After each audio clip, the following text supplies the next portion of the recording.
Welcome to Zen Buddhism, where gentle stories carry you to peace. This tale invites rest, a soft path to calm. Tonight, we touch a simple truth, speaking with a heart of peace. No striving needed, only openness. Peace sleeps within you, ready to bloom.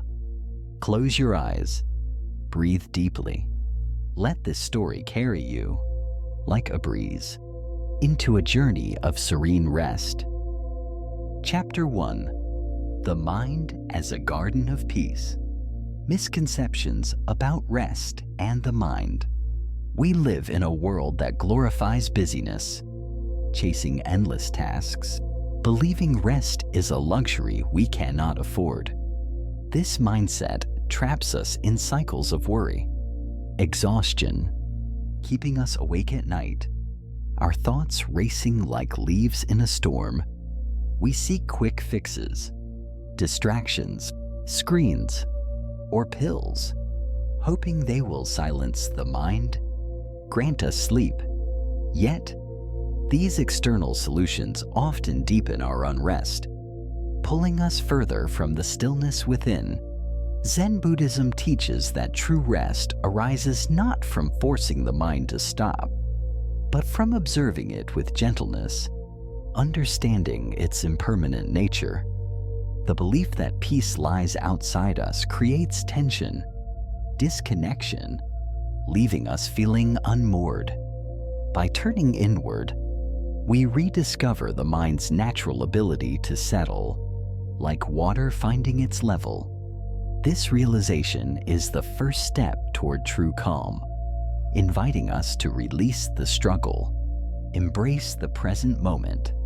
Let us begin this journey together, softening our grip on the need to control. As we soften into this moment, let us meet a seeker whose story echoes our own. There was a young woman named Lila, a teacher with a heart full of dreams. Yet her days were heavy with fatigue. She filled her nights with scrolling, caffeine, seeking quick fixes to quiet her restless mind, hoping for sleep that never came. Each morning, she woke more drained, her thoughts a tangle of worry, her body tense with unmet needs. She tried apps, teas, even strict routines.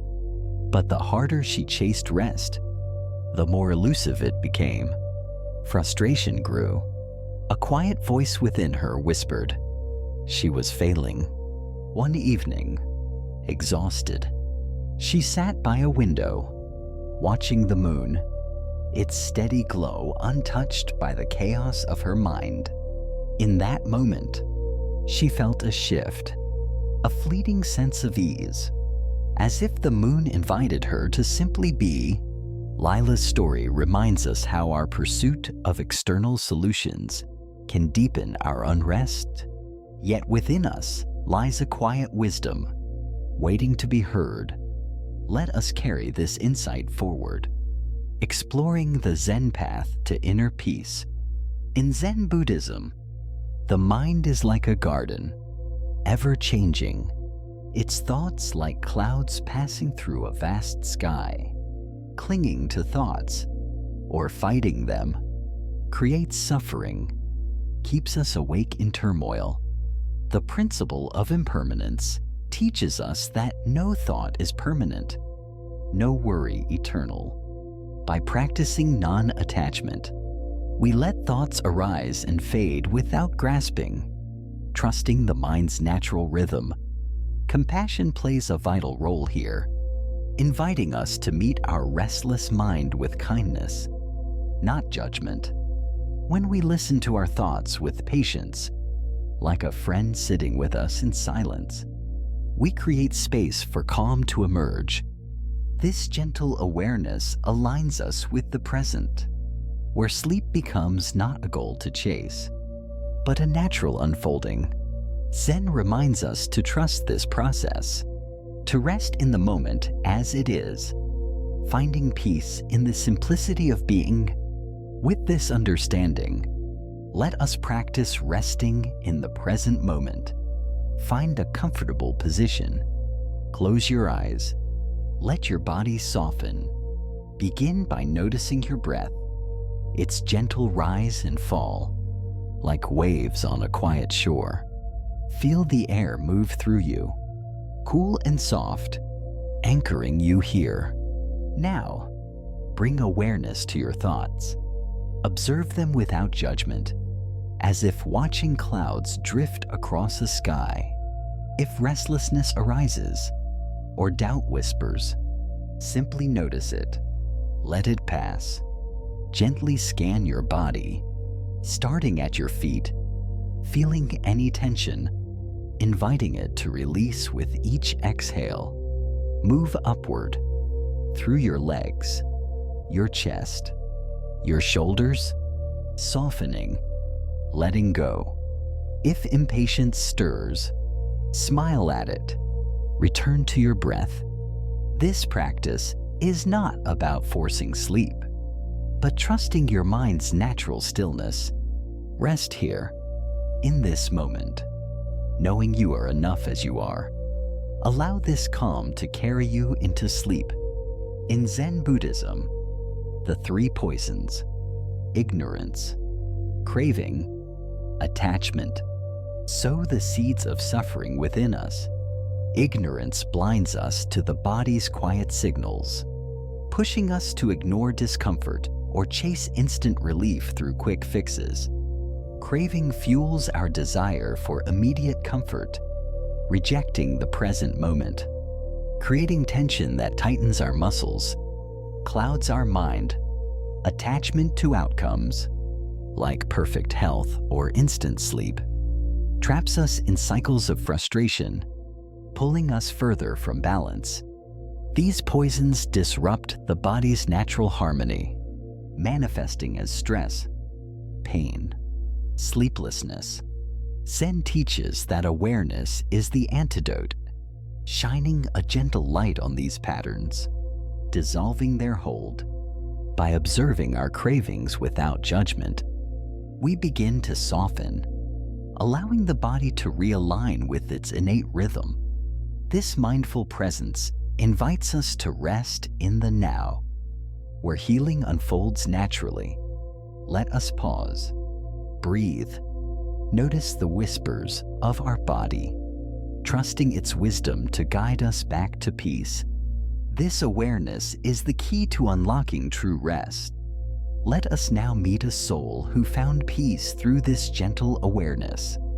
Arjun, a carpenter, carried chronic pain in his shoulders, a weight from years of labor, restless nights. He sought relief in pills, massages, anything to dull the ache. Yet the pain persisted, his frustration growing. One evening, weary from work, he sat beneath a tree, too tired to move. In that stillness, he noticed his breath, slow, steady, felt the breeze on his skin. For the first time, he listened to his body, not fighting the pain, but observing it, like a guest passing through. The ache seemed to soften, not gone, but less heavy, as if his body whispered, "Rest, be here." Arjun began to pause daily, breathing mindfully, letting go of his need to fix everything. Over time, his pain eased, his sleep deepened, not because the pain vanished, but because he met it with kindness. This moment of stillness taught him that the body speaks when we listen, guiding us toward healing through presence, patience. Arjun's story invites us to pause, to hear our own body's quiet call for rest. With this wisdom, let us reflect and carry it forward. The body is a sacred vessel, always seeking balance, speaking to us through sensations, whispers of tension or ease. When we listen with compassion, as Zen Buddhism teaches, we align with its natural healing power. letting go of the need to control or rush. The three poisons, ignorance, craving, attachment, fade in the light of mindful awareness, allowing rest to unfold like a flower in soft rain. Tonight, as you lie down, pause, breathe, notice your body's quiet messages. Trust its wisdom. This simple act of presence is a gift, a step toward peace. Share this story with someone who needs calm. Let it ripple outward, spreading stillness. If this resonates, subscribe to Golden Palm for more healing stories. Join our journey to nurture peace within and beyond. Rest now, knowing you are whole, enough, exactly as you are. Chapter 2. The Parable of the Wounded Tree. In a tranquil village cradled by mist-covered mountains, an ancient tree stood at the edge of a winding path. Its trunk bore deep scars from fierce storms. Its branches sagged under the weight of time, yet it remained a quiet sentinel, rooted in the earth's embrace. The villagers, passing daily, saw only its wounds, the splintered bark, the drooping limbs, whispering among themselves of its frailty, certain it would soon collapse. They gathered in small groups, debating how to save it, their voices heavy with concern, their eyes fixed on its imperfections.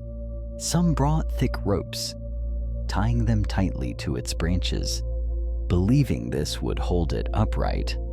Others nailed wooden braces to its trunk, convinced these would fortify its core. A few painted its bark with bright colors, masking the scars, thinking beauty would restore its strength. Yet, the tree stood unmoved, its roots weaving deep into the soil, its sap flowing steadily, unnoticed by those who saw only brokenness. The villagers' efforts, though well-intentioned, were born of haste, of a need to control, to fix what appeared flawed. They failed to see the tree's quiet resilience, its ability to mend itself with the gifts of nature: sunlight, rain, time. Each rope pulled at its branches, each brace confined its growth, each layer of paint stifled its breath. Yet the tree endured, its heart alive, its strength hidden beneath the surface. This parable mirrors our own lives, how we often view our bodies as fragile, in need of quick fixes, medications, procedures, to mask or mend what we perceive as weakness. We rush to silence pain, to banish fatigue, believing external solutions will bring peace, overlooking the body's innate wisdom. Like the villagers, we focus on the surface, the aches, the exhaustion, judging them as failures rather than messages, guides to deeper rest. Society teaches us to doubt our resilience, to seek answers outside ourselves, in pills, in routines, in promises of instant relief. Yet, the body, like the tree, holds a steady power, a quiet rhythm that heals when given space. Trust, patience. In Zen Buddhism, this is the essence of non-interference, of stepping back, observing without grasping, allowing the natural flow to unfold. The villager's haste reflects our own, how we tie ropes around our struggles, hoping to force healing when all we need is to listen, to let go, to trust the wisdom within. The tree's scars, like our own, are not flaws but stories, marks of endurance, of life's unfolding, its roots, unseen yet strong, remind us of the body's quiet strength, its ability to mend when we honor its needs, when we pause to breathe, to feel the earth beneath us. This tree, standing tall despite its wounds, invites us to look beyond our doubts, to see the resilience within ourselves, to trust the slow, steady process of healing. It asks us to release our need to fix, to control, to cover what is natural, to instead embrace the present moment, where peace begins to bloom. As we sit with this image, the tree's quiet presence becomes a mirror, reflecting our own capacity to heal, to rest, to find stillness. Pause here. Envision the tree, its roots deep, its scars softened by time, inviting us to trust our own strength, to rest in the wisdom of our body. Let us weave this story into the wisdom of Zen. The parable deepens, revealing the cost of hasty efforts.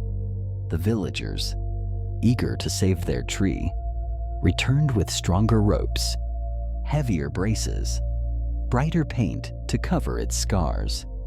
They tied its branches tighter, believing this would lift its spirit, nailed sturdy planks to its trunk, certain this would make it whole. They coated its bark with vibrant hues, thinking beauty would heal its wounds. Yet, each rope strained the tree's limbs, pulling them from their natural sway. Each brace confined its growth, pressing against its living core. The paint smothered its bark, trapping its breath, keeping rain from soaking in. The tree's leaves grew sparse, its branches sagged further, its roots, neglected, thirsted for care. The villagers, driven by care, did not see their fixes weakened the tree, ignored its need for sunlight, water, time. Their efforts reflected fear, a belief that without their help, the tree would fail. This mirrors our own haste, how we lean on pills, diets, regimens to force health, overlooking the body's deeper needs. Like the ropes and paint, these solutions may hide our struggles, but often deepen our unrest, pulling us from peace, from sleep. The tree's decline whispers a truth. External fixes, when disconnected from inner wisdom, cannot heal. They only bind us tighter to suffering. Let us pause, feeling the weight of these efforts, and turn toward a gentler path. The moment of clarity. One evening, a villager named Kale, weary from sleepless nights, sat beneath the wounded tree, his heart heavy with his own unspoken aches. As twilight softened the sky, he noticed a tiny leaf unfolding where a deep scar marked the bark, its green glowing with quiet life. In that stillness, Kale saw the tree's strength, not in the ropes or braces, but in its roots, its slow dance with rain, sunlight, time. He rose, untied the ropes, letting the branches sway freely. He removed the braces, allowing the trunk to breathe. He gently scraped away the paint, revealing the tree's natural scars, now softened by growth. Kale gave the tree space, trusting its rhythm, offering only water, sunlight, patience. Over weeks, the tree stood taller, its leaves fuller, its scars woven into its beauty, a testament to resilience. Kale's shift, from fixing to nurturing, mirrors our own journey, trusting the body's wisdom, releasing the urge to control. His moment of clarity invites us to listen to our own signals, to honor rest, to let healing unfold naturally. Let this image linger, the tree's renewal guiding us to our own strength. Let us draw deeper wisdom from this awakening. The parable of the wounded tree reflects Zen's teaching of non-interference, of trusting life's natural flow. Ignorance, one of the three poisons, blinds us to the body's wisdom, leading us to force healing with external cures, to see pain as failure rather than guidance. We rush to silence discomfort, believing quick fixes will bring peace. Yet this only deepens our unrest.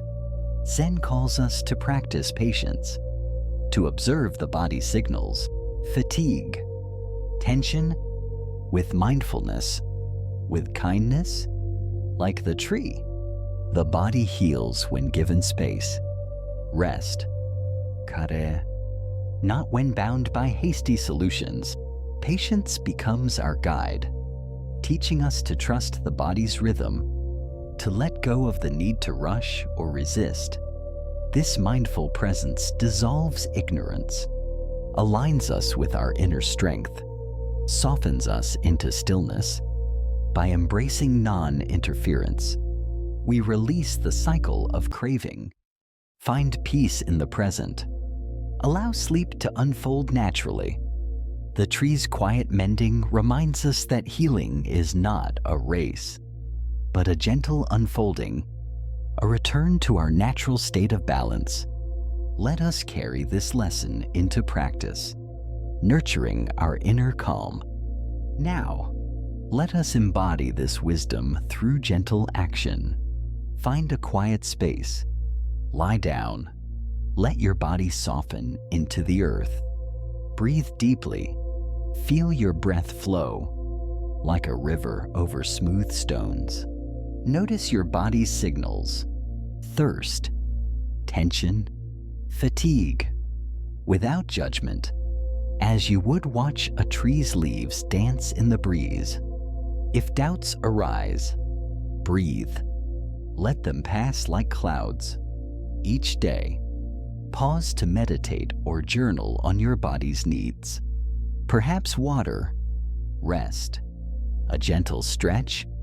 Honor these signals with kindness, not rushing to fix them, but trusting their quiet guidance.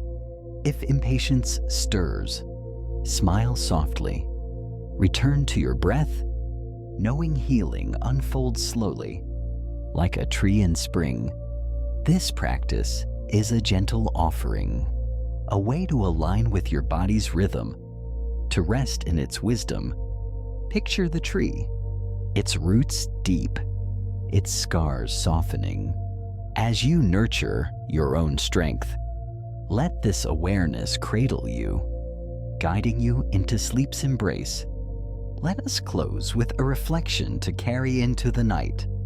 Envision your body as a resilient tree, its roots anchored deep, its branches reaching for light, healing through time. Trust, kare. The parable teaches us that within us lies a quiet wisdom, a strength that mends when we listen with patience, compassion.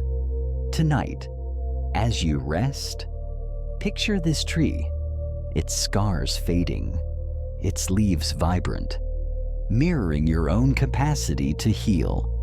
Pause daily to hear your body's whispers, to nurture them with mindfulness, to trust their rhythm. Share this story with someone seeking calm.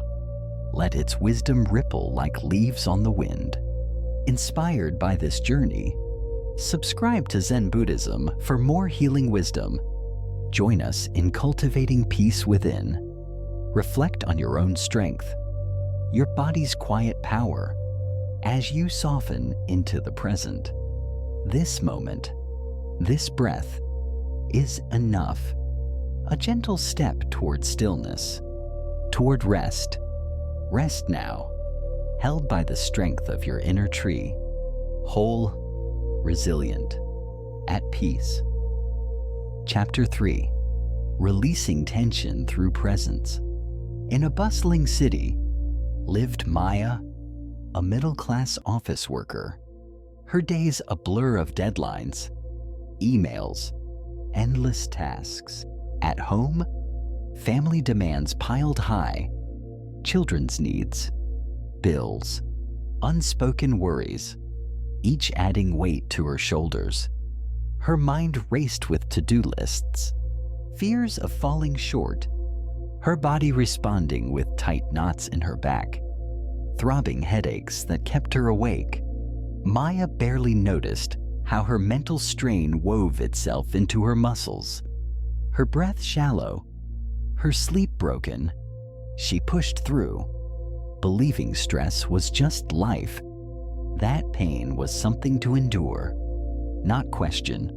Society taught her to keep going, to ignore the body's cries, to see rest as a luxury she couldn't afford. Yet, each night, as she lay in bed, her thoughts spun, her back ached, her head pulsed, a quiet signal she overlooked. This burden mirrors our own. How we carry stress as a badge, unaware it seeps into our bodies, manifesting as tension, fatigue, pain.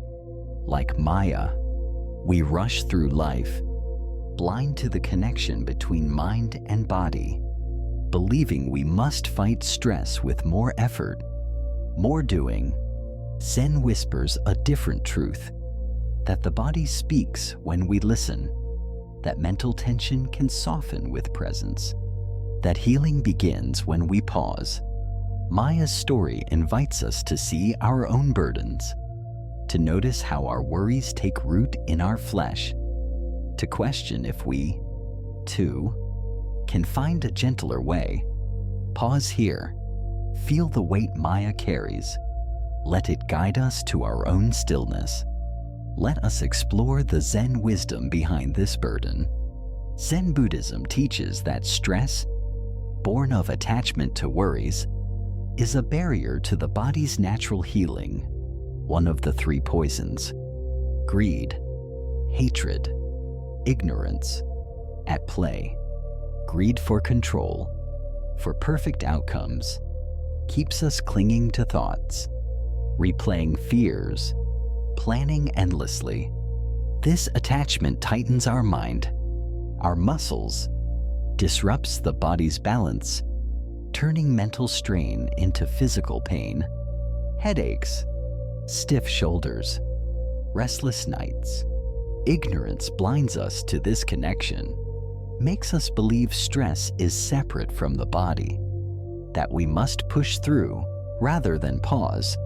Zen offers a path of mindful presence, observing thoughts without grasping, letting them pass like leaves on a stream.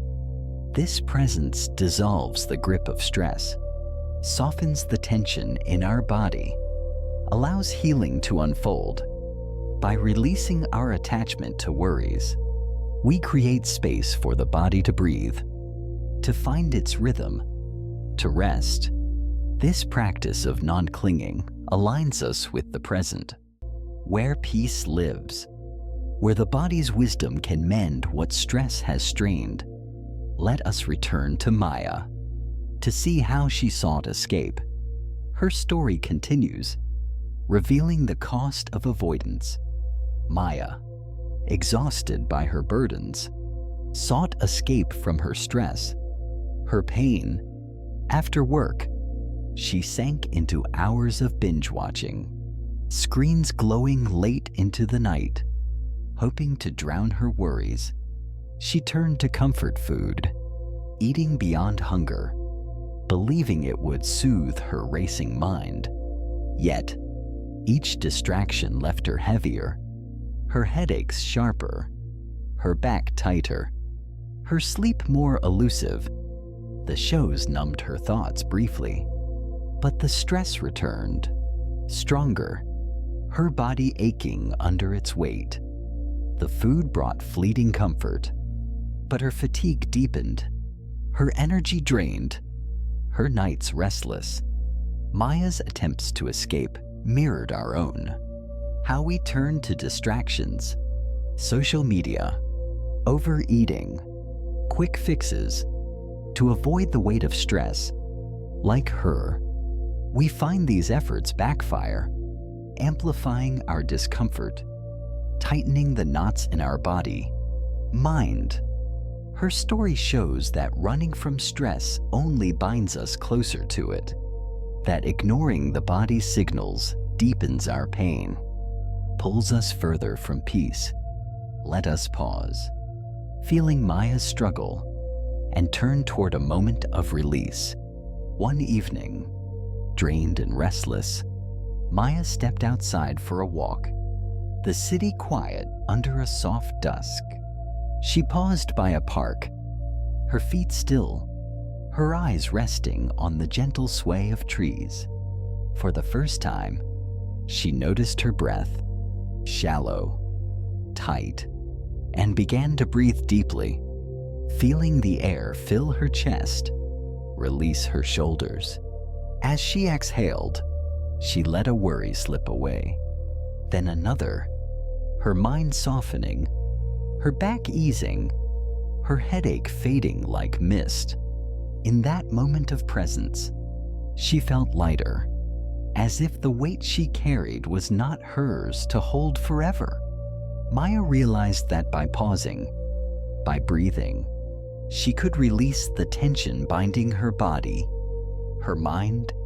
She began to walk this path daily, breathing mindfully, letting thoughts drift without clinging, her pain easing, her sleep deepening. This shift, from fighting stress to embracing presence, mirrors our own potential to notice our breath, to let go, to find relief in the body's quiet response. Let this moment linger, Maya's release guiding us to our own. Let us draw wisdom from this transformation. Zen teaches that non-attachment, letting go of thoughts, worries, is the key to restoring balance, to healing body and mind. Holding on to stress, replaying fears, planning endlessly, tightens our muscles, clouds our rest, blocks the body's natural rhythm. This clinging, rooted in the three poisons, keeps us trapped in tension, in pain. Zen invites us to practice non-attachment, to observe thoughts as passing clouds, not truths we must hold. By letting go, we create space for the body to soften, for the mind to settle, for healing to unfold. This presence, this release, aligns us with the moment, where peace resides, where the body finds its flow. Like Maya's deep breaths, letting go is a gentle act, a return to our natural state of ease, where sleep comes not as a goal, but as a gift of being present. This wisdom reminds us that healing lies not in fighting stress, but in releasing it, in trusting the body's quiet strength. Let us carry this lesson into practice. Now, let us embody this wisdom through breath. Lie down. Let your body sink into softness. Find a quiet space within. Begin with a slow breath. Inhale deeply. Feel your chest expand, your belly rise, like a wave lifting gently. Exhale fully. Let tension slip from your shoulders, your jaw, your back. Notice any tightness, any pain, without judgment, as you would watch a breeze move through trees.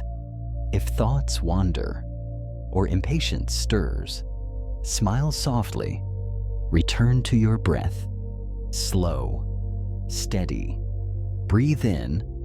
Feel the air cool, calming. Breathe out. Release a worry. Let it drift. Repeat this, noticing how your body responds, how tension softens, how your mind quiets. If restlessness arises, pause, breathe, trust the process, knowing each breath is a step toward peace. This practice is a gentle gift, a way to release the burdens you carry, to align with your body's rhythm. Let this breath carry you, easing you into sleep's embrace. Let us close with a reflection to carry forward.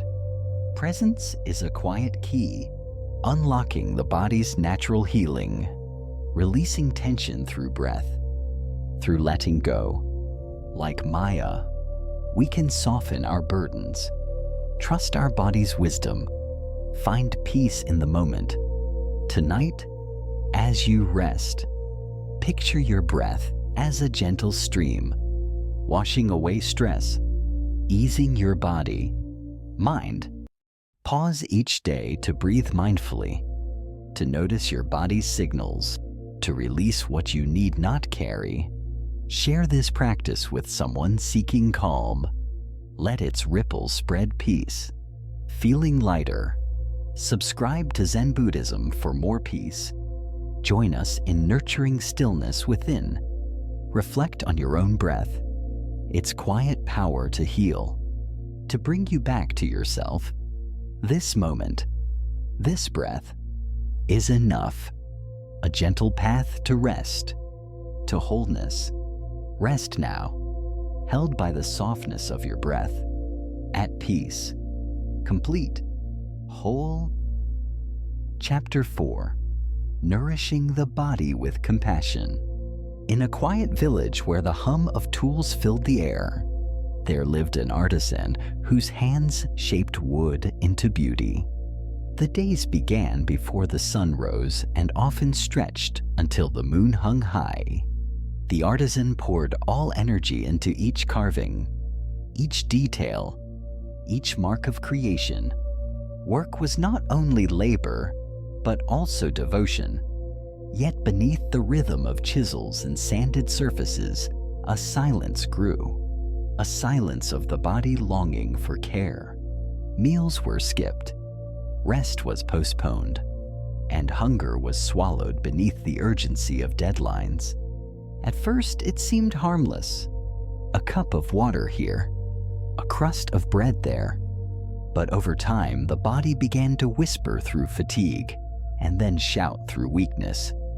Each step heavier, each breath shallower, and still the artisan pressed on, believing that endurance alone could fuel creation. The workshop became both sanctuary and prison, a place where dreams were formed, and yet where health was forgotten. In the rush of projects and the demands of customers, the artisan's body was treated as a tool rather than a living companion, a vessel to carry the burden of ambition without question. Mornings began with stiffness, afternoons with trembling hands, evenings with a mind dulled by exhaustion. The body pleaded for nourishment, but the heart silenced the plea with the thought that work must come first. Slowly, energy faded, like a candle burning too quickly without oil to sustain it. The fire of creativity flickered in the same way, though the artisan did not yet see that neglect of the body was also neglect of the art itself. This is how suffering quietly enters life, not always through loud tragedies, but through small choices repeated. Each skipped meal, each ignored hour of rest, each sigh dismissed. The artisan lived in this pattern without awareness, believing productivity was proof of worth. Yet the truth is that the body cannot be separated from the soul. When the body weakens, the spirit trembles too. When hunger deepens, clarity fades, and when care is withheld, compassion turns inward and hardens into neglect.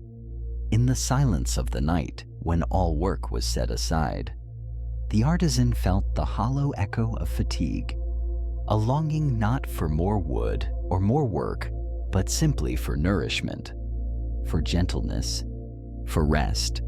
And this longing grew like a quiet seed waiting to be seen.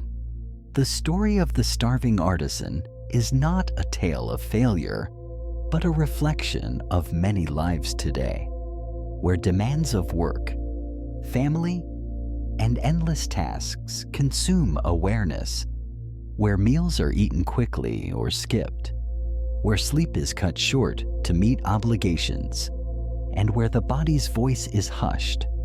It is here that Zen whispers gently, "The body is not a servant to be commanded, but a garden to be tended. If ignored, it wilts. If nourished, it blooms." Compassion for the body is not indulgence, but wisdom. For only when the vessel is cared for can the journey of life and creativity continue with harmony. The artisan's struggle is our own reminder that each skipped moment of care carries weight, that each act of neglect accumulates into suffering. Yet within this awareness lies the doorway to change.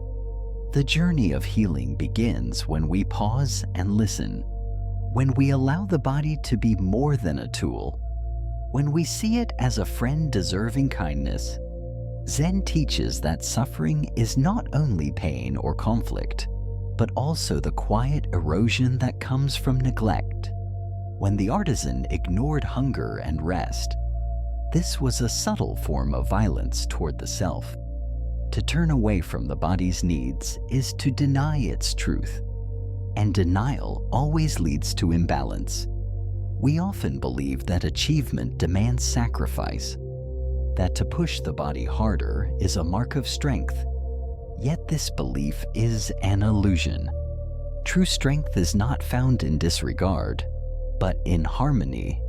When we honor the body, we honor life itself. Compassion is the path that dissolves neglect and returns us to balance.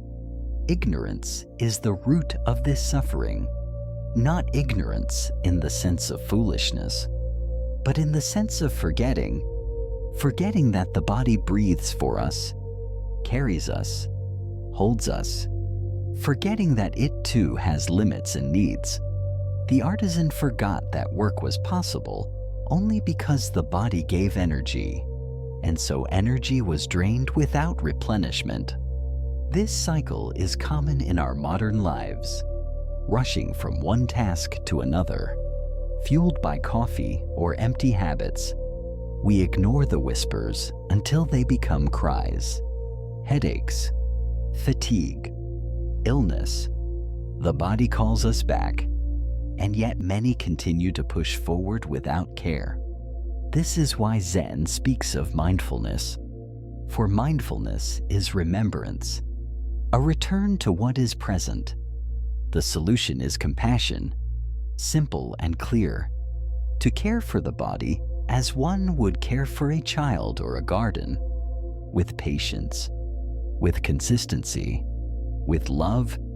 When the artisan eventually learns to eat with mindfulness and to rest without guilt, balance is restored. Energy returns not from force, but from kindness. Creativity flows again because the vessel is full. Zen compassion is not soft indulgence, but medicine, healing through attention, nourishment, and respect. When we practice compassion toward our body, we also learn compassion toward others. For kindness within naturally extends outward. Neglect ends, and suffering softens, leaving space for joy. After many weeks of fatigue, the artisan sought ways to continue working without addressing the real cause. The body's hunger. Quick fixes became the answer. Cups of strong coffee lined the workshop.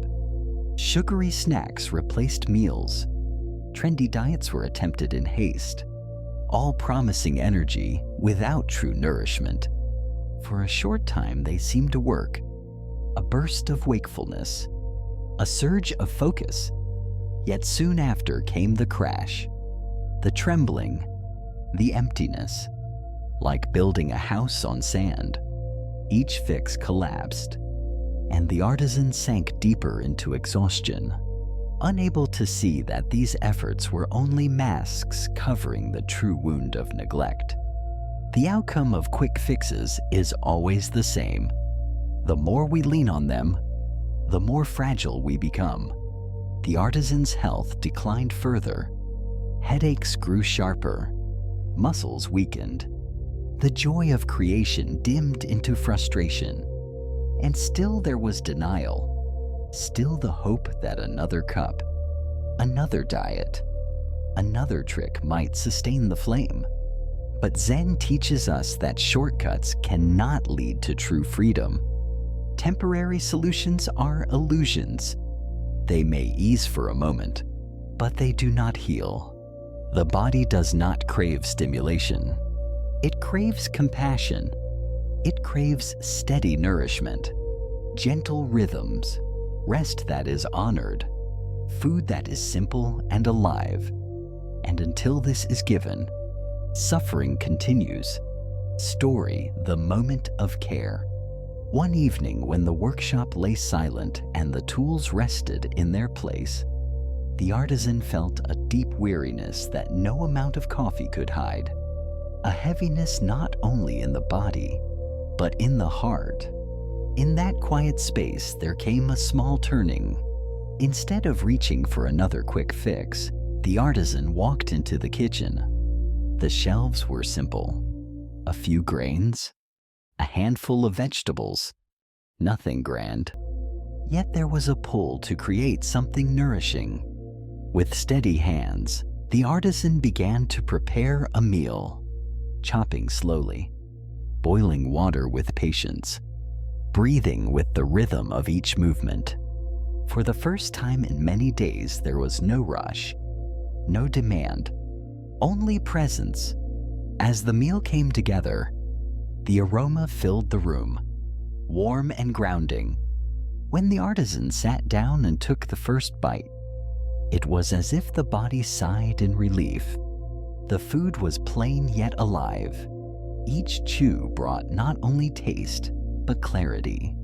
Each swallow carried kindness. After finishing, the artisan noticed a shift. Energy returned softly, not like the jolt of caffeine, but like a steady flame. The fatigue lifted slightly. The mind cleared. And there was gratitude. Gratitude not only for the food, but for the simple act of pausing, of listening, of caring. This moment became a seed of transformation, a reminder that healing does not require grandeur, only attention. In that moment of care, the artisan realized that small acts hold great power. To cook a meal with awareness, to eat with respect, to rest when tired, each is a way of honoring life. This realization opened a new path, that the demands of work will always be there, but without nourishment, the work itself loses its soul. From then on, the artisan began to prioritize care, even in small ways, drinking water mindfully, stepping outside for fresh air, preparing meals with intention. The shift was gentle yet profound. For when the body is nourished, the spirit follows. The artisan learned that true productivity arises not from sacrifice, but from harmony. Zen speaks often of compassion. And in this story, compassion becomes medicine. Neglect and judgment are the roots of illness. When we say to ourselves that our body is weak or unworthy, when we push it without rest, we are feeding harm. Healing begins when we turn with kindness. When we say to the body, I see you, I honor you, I thank you, this simple recognition dissolves the walls of neglect. Compassion does not demand perfection. It does not rush. It simply allows care to flow naturally. In this way, compassion is like water, gentle yet strong, cleansing and nourishing. Judgment blocks healing. The artisan once judged rest as laziness, judged hunger as weakness, judged nourishment as indulgence. But Zen teaches that these judgments are illusions. They arise from fear and comparison. When we release judgment, we make space for truth. The truth that the body is not an obstacle, but a partner. Not a burden, but a temple. When compassion enters, we stop fighting against ourselves. Instead, we move with life's rhythm. Energy returns, not because we force it, but because we allow it. In this allowance, health naturally blooms. To nourish with compassion is to trust the body's wisdom, to eat when hungry, to rest when weary, to breathe with awareness, to move with gentleness. This is not weakness. It is wisdom. Just as a garden cannot flourish without water, our body cannot flourish without care. Compassion is the water of life. It softens the soil of neglect. It allows seeds of vitality to sprout. And when compassion is practiced daily, suffering diminishes, peace deepens, and life becomes whole. This medicine is always available. It costs nothing, only attention, only love, only presence.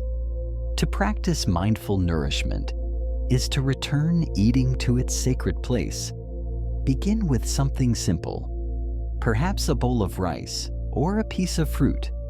Before eating, pause, look at the food. Recognize the effort of the earth, the rain, the sun, and the hands that brought it here. Then take the first bite slowly. Chew gently. Notice the taste, the texture, the warmth. Do not rush. Do not distract yourself. Simply be present. Allow the food to connect you to life. In this awareness, each bite becomes more than flavor. It becomes gratitude. Obstacles will arise.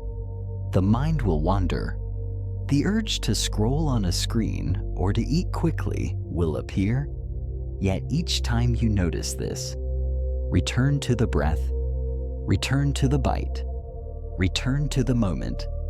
The practice is not to be perfect, but to be aware.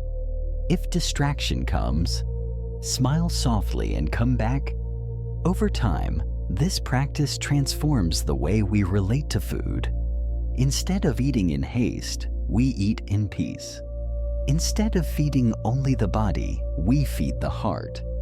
The artisan too learned this, finding joy in small meals, savoring each taste as if it were a gift. When we eat with mindfulness, we no longer treat food as fuel, but as a friend. We notice when the body is full and respect its signal. We stop before excess. We rest after nourishment. This practice fosters not only health, but gratitude. Gratitude for the body that receives, gratitude for the food that gives, gratitude for the life that sustains us. Mindful nourishment is simple, yet within its simplicity lies deep healing, a healing that no quick fix can offer. Only presence can. The story of the artisan is a mirror for us all. We may not shape wood with chisels, but we shape our days with effort, with responsibility, with endless doing, often forgetting the body that carries us. We skip meals, we silence fatigue, we chase demands, yet the truth remains. Neglect is suffering, and compassion is medicine. When we choose to nourish with care, balance returns, energy rises gently, life softens, and joy awakens. The artisan found renewal not in quick fixes, but in small mindful acts. And so can we. Take a moment now to reflect. How often have you ignored hunger? How often have you rushed through meals without tasting? How often have you judged rest as weakness? Let this awareness be a beginning, not a burden. for change starts with a single act. Perhaps your next meal can be eaten slowly. Perhaps your next sip of water can be taken with gratitude. Perhaps tonight you rest fully without guilt. Each act is a gift to yourself. Each gift strengthens your life. Compassionate care heals the body naturally. It asks nothing more than presence. As you finish listening, I invite you to begin to practice mindful eating, to honor your body with kindness, and to share what you discover.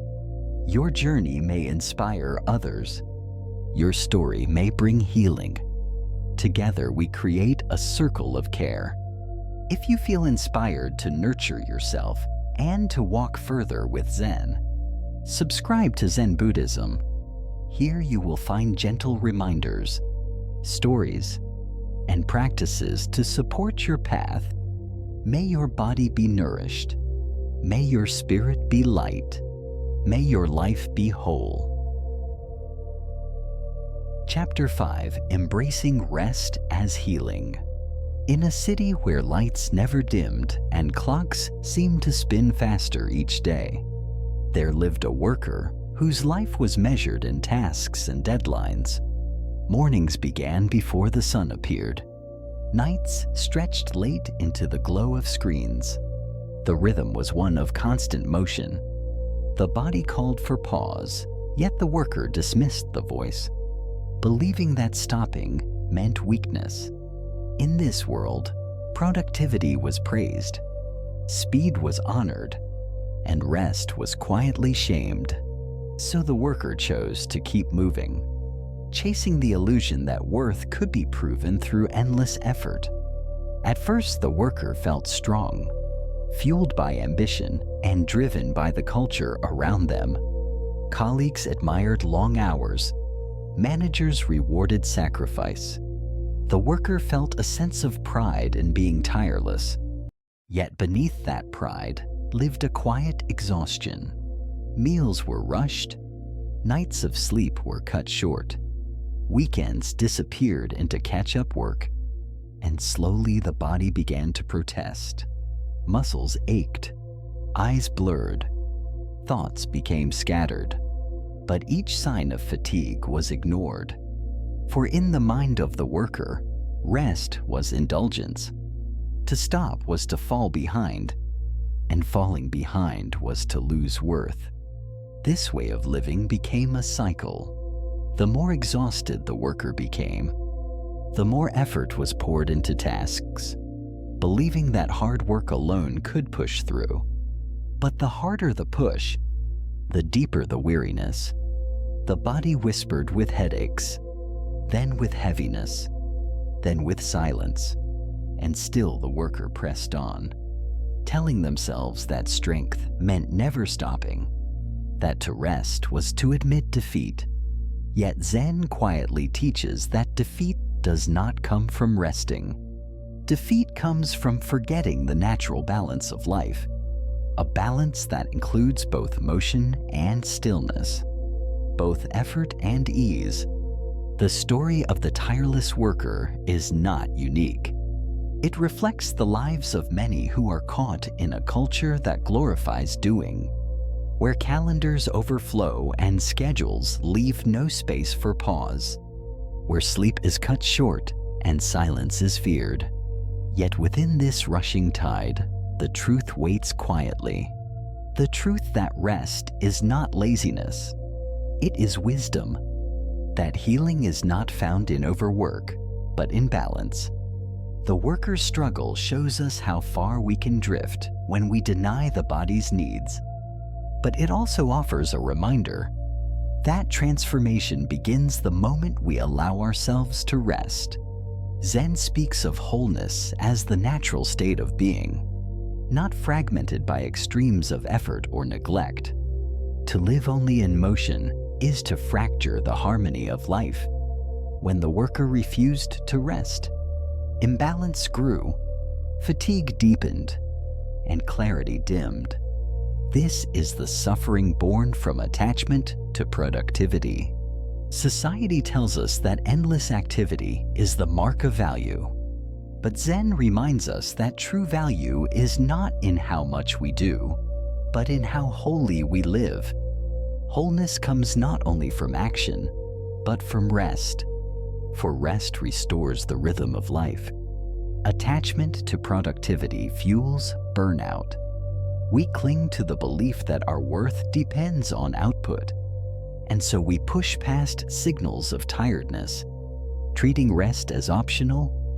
But when attachment tightens, the body eventually breaks. Burnout is the body's way of saying no more. It is a natural rebellion against imbalance. Zen shows another way, a way where we honor both doing and non-doing, where stillness is not weakness, but medicine. When we rest with intention, the body's rhythm returns, the mind clears, and the spirit breathes freely once more. The path forward is simple yet profound.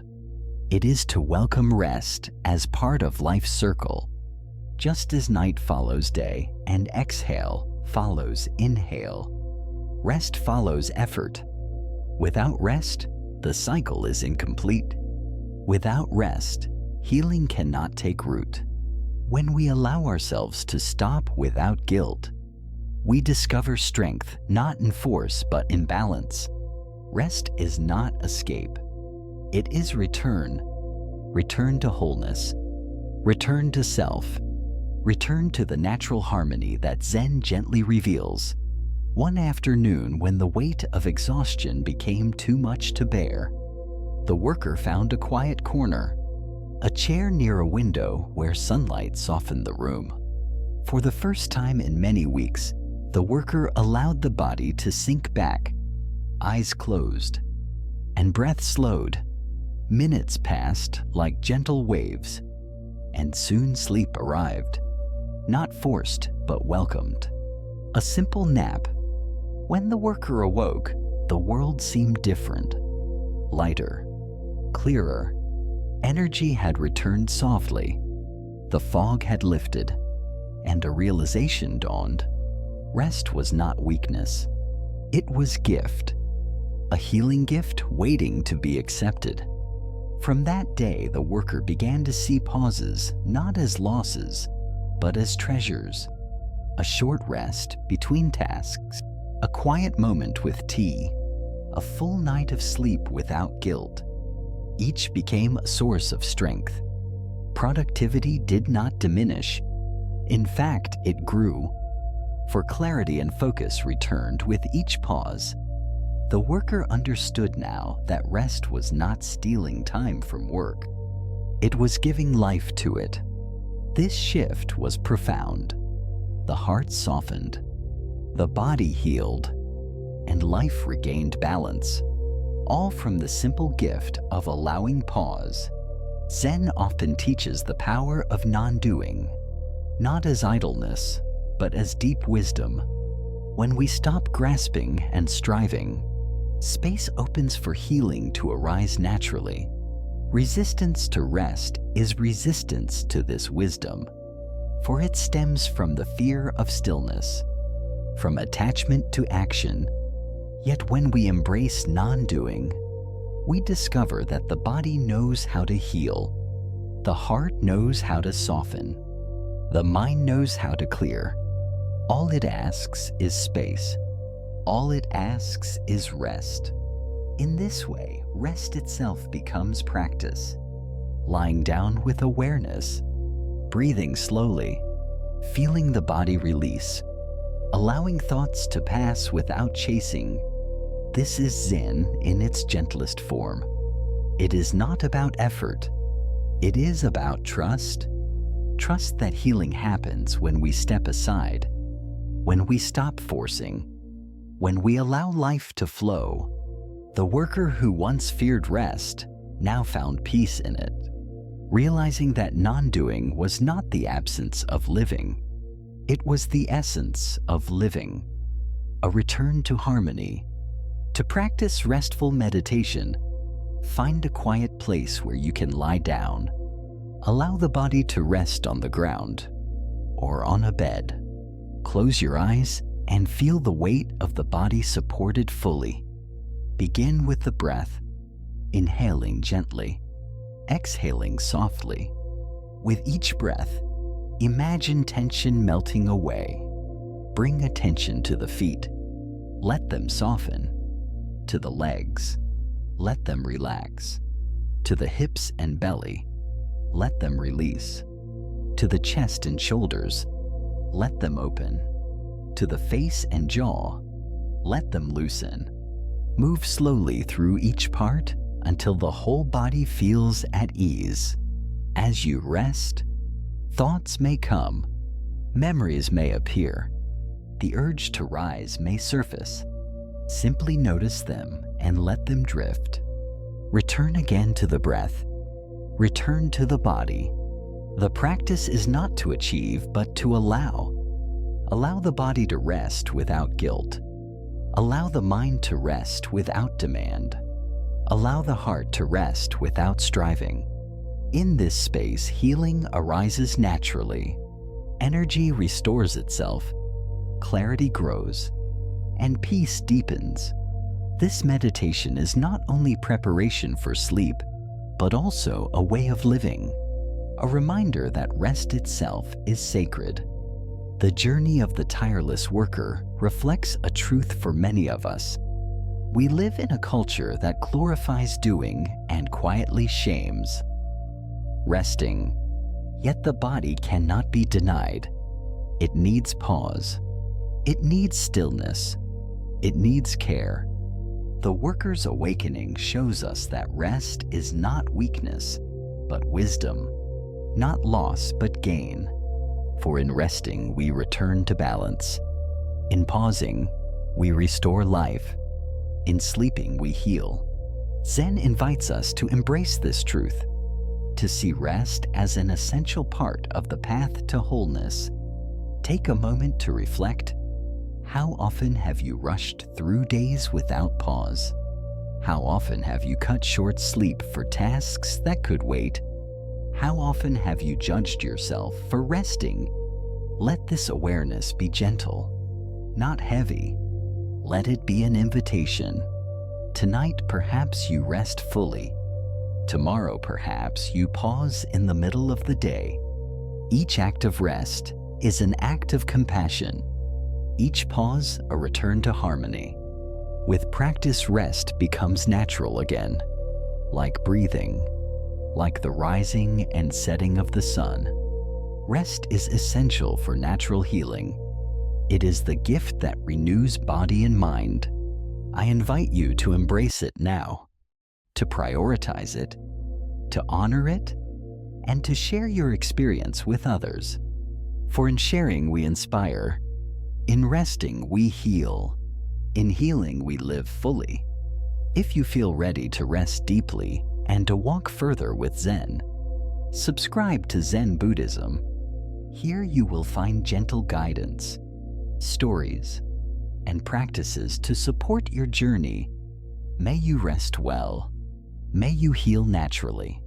May you live in balance. Chapter 6, Movement as Medicine. Part 1, The Sedentary Clerk. There was once a clerk who lived each day within the narrow frame of his desk. His world was built from paper and screens, from the clicking of keys and the endless march of numbers that appeared and vanished on the monitor before him. His days stretched into weeks, his weeks into months, and still the pattern of sitting remained unchanged. He rose in the morning and he sat in the office. He returned home and he sank again into the chair, and thus the body that once carried him with lightness began to grow heavy and stiff. In the stillness of this routine, there was little room for breath or for spaciousness. The mind learned to adapt to deadlines and demands, but the body whispered in a voice too subtle to be heard. It spoke through the ache in the shoulders, through the dull weight in the back, and the fatigue that settled into his bones. Yet the clerk ignored it.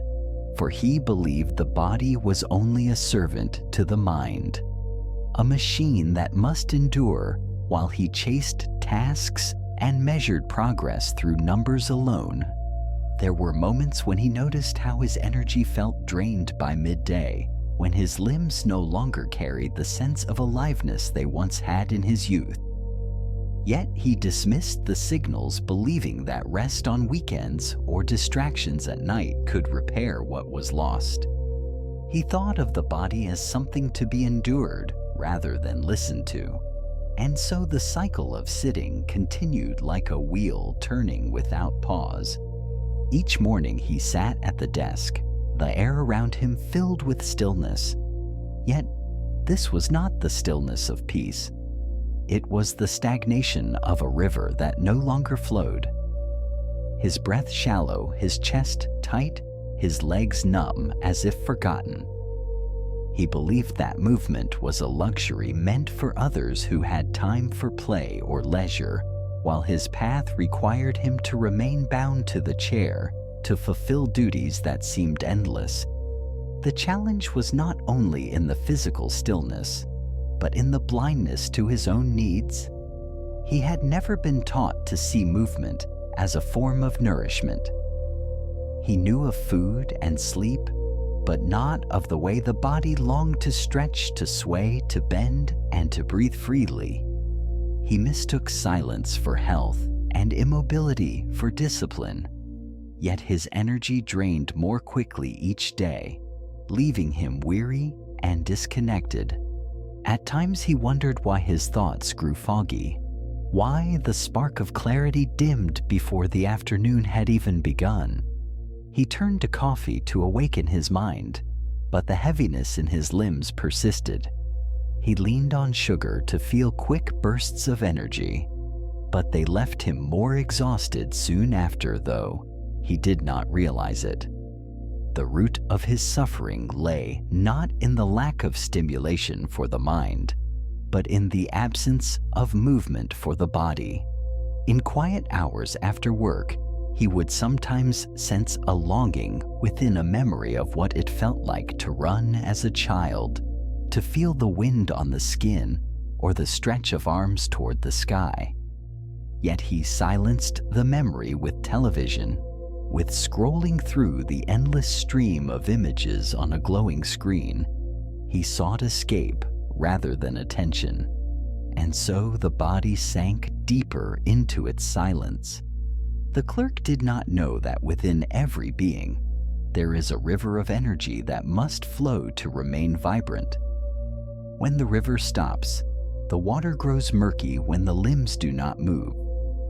The energy grows stagnant, and in stagnation, suffering begins.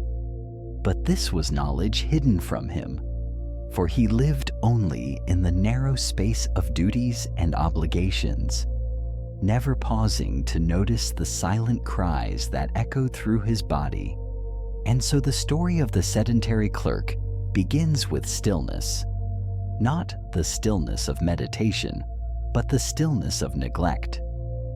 He sat as though frozen in time, each day repeating the same rhythm, believing he was fulfilling his life's demands. Yet all the while he drifted further from the simple truth that to move is to live, and to live is to honor the flow of breath and body. The beginning of his journey is one of unawareness, yet within this unawareness lies the seed of awakening, for every moment of neglect holds the potential for renewal when one finally chooses to listen. Stagnation as suffering. When movement fades from daily life, the body begins to echo with the weight of stagnation, and what seems like harmless stillness slowly transforms into suffering. In the way Zen teaches us about harmony, it is clear that energy must flow freely within and without.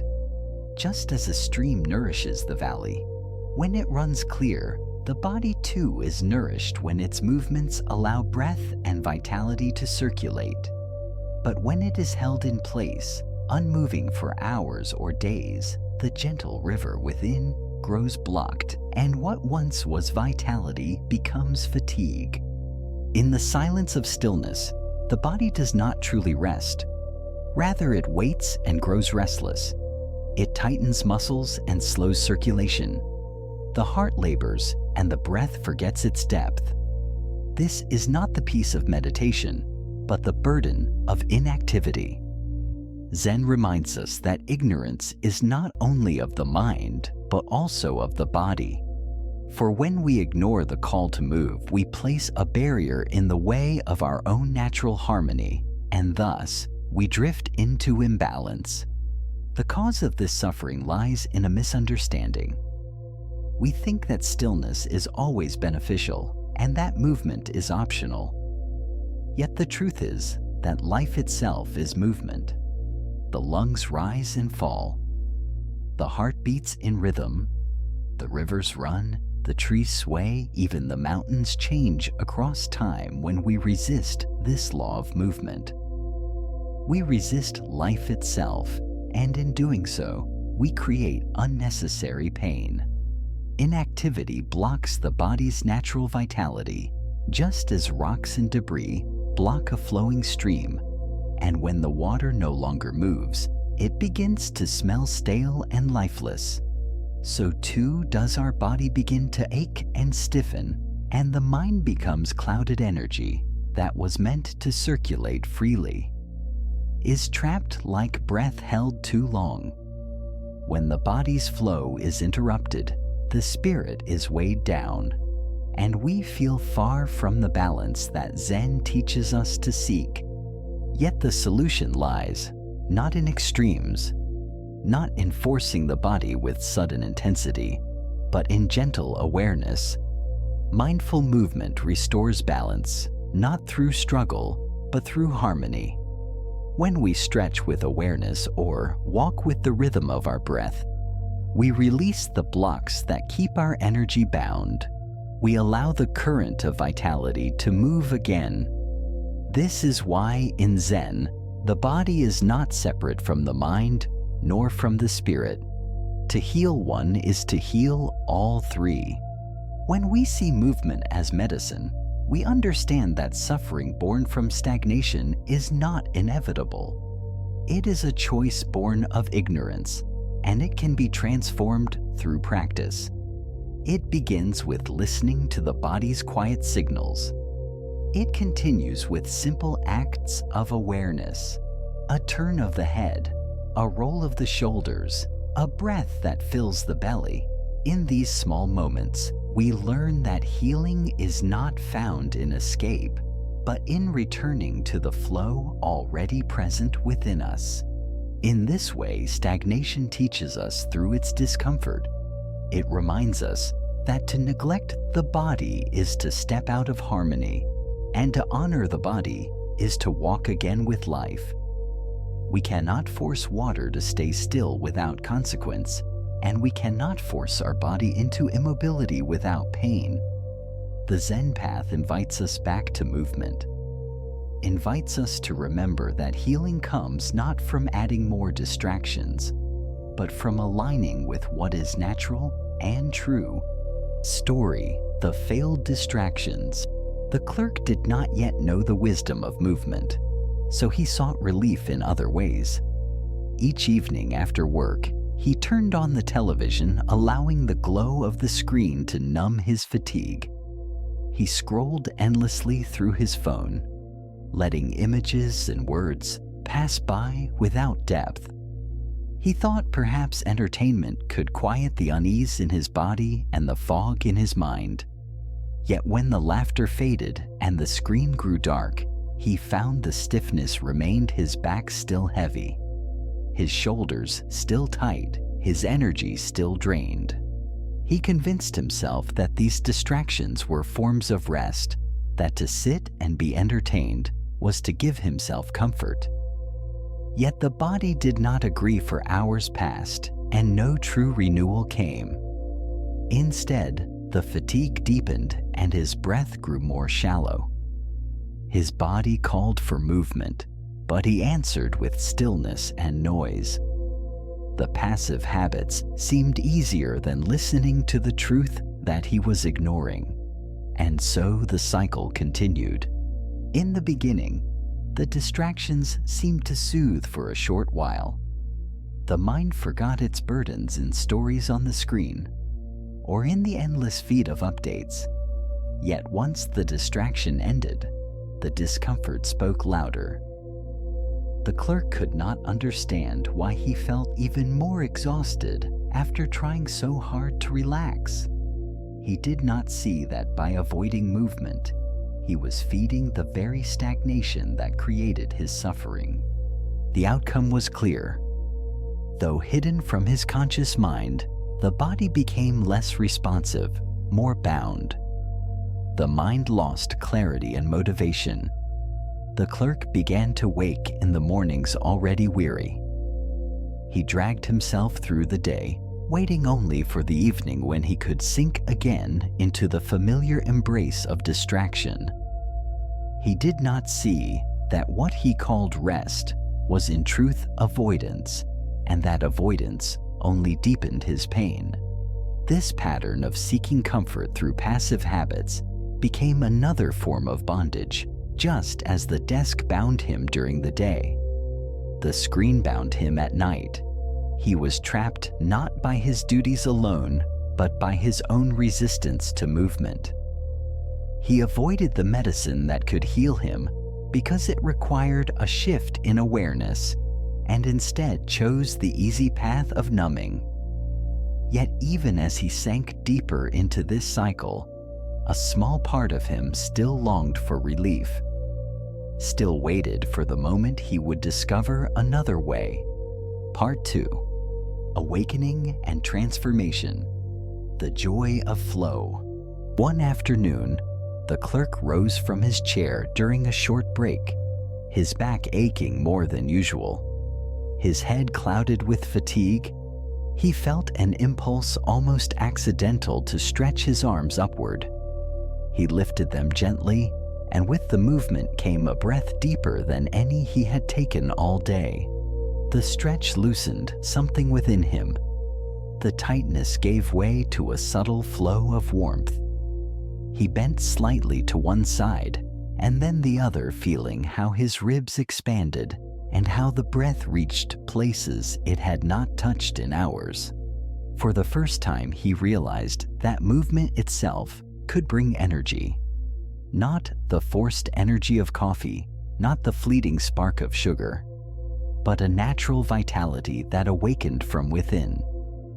He began to sway his arms, to roll his shoulders, and to bend his neck slowly in each movement. The body seemed to sigh with relief. The fog in his mind began to lift, and a lightness touched him. He had discovered without planning the medicine his body had been calling for. From that day, he carried the memory of this moment with him. He returned to his chair, but he no longer saw it as a prison. For he understood that even in small spaces, he could allow movement to flow, a stretch of the spine, a circle of the wrists, a gentle walk during lunch. These small acts carried great healing. They brought him back to himself. They returned him to harmony. This discovery was not loud or dramatic. It was a quiet joy, the kind that Zen teaches us to notice, the joy that comes not from grasping at something new, but from realizing what has always been present. The body had always carried this potential. The breath had always been ready to deepen the muscles, always waiting to loosen. It was simply his awareness that had been absent. Once he turned toward it, the healing revealed itself naturally. The clerk found that each time he moved with awareness, he not only felt lighter in his body, but also calmer in his mind. The worries of tasks seemed less overwhelming. The fog cleared. He saw with greater clarity. Movement had become more than exercise. It had become a gentle practice, a way to return to balance in the midst of ordinary life. In this realization, his journey of transformation had begun. Zen reminds us that presence is the heart of harmony and movement. When practiced with awareness, becomes a form of meditation in action. It is not simply the bending of limbs or the pacing of steps. It is the living expression of the unity between body, mind, and breath. When we move with mindfulness, we embody the truth that healing is already within us, waiting only for attention. The cause of our suffering lies often in ignorance, in forgetting that movement is not separate from health. We think of healing as something external to be found in medicine or in remedies outside ourselves, yet the body is its own healer. When we allow it to move with awareness, the energy flows, the blood nourishes the tissues, the breath clears the mind, and we return to balance.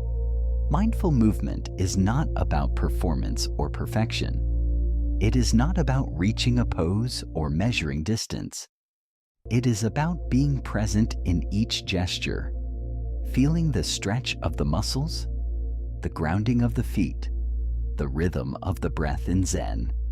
Every step taken with awareness is a step in meditation. Every stretch is a bow to life itself, and every movement becomes an offering of gratitude for the body we inhabit. When we ignore the role of movement, we fall into disharmony. We cling to the idea that health is maintained only by stillness or by external aid.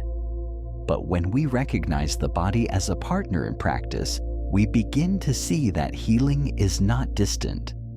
It is here in the gentle act of moving with care. Mindful movement fosters health. Not through force, but through kindness, it invites us to listen to the body as we would to a wise teacher. Thus, movement becomes not only medicine but also practice. It reminds us that Zen is not confined to the cushion or the quiet hall. Zen can be found in the turning of the head, in the lifting of the arms, in the steps we take on the path to work, or in the gentle walking of an evening. The body becomes a temple of awareness, and through it, we discover again the flow of harmony. To practice mindful movement is to invite awareness into the simplest gestures.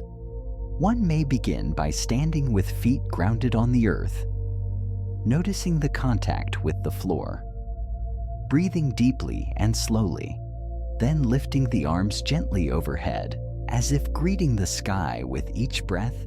Allow the body to stretch naturally, noticing the expansion in the ribs and the release in the spine. Then exhale and let the arms return softly by the sides. From here, a gentle roll of the shoulders forward and back can awaken the upper body as the shoulders circle. The breath moves with them, bringing life to spaces that have grown tense.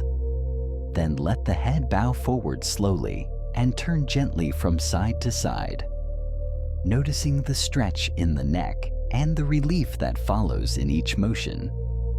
Stay present. Do not rush.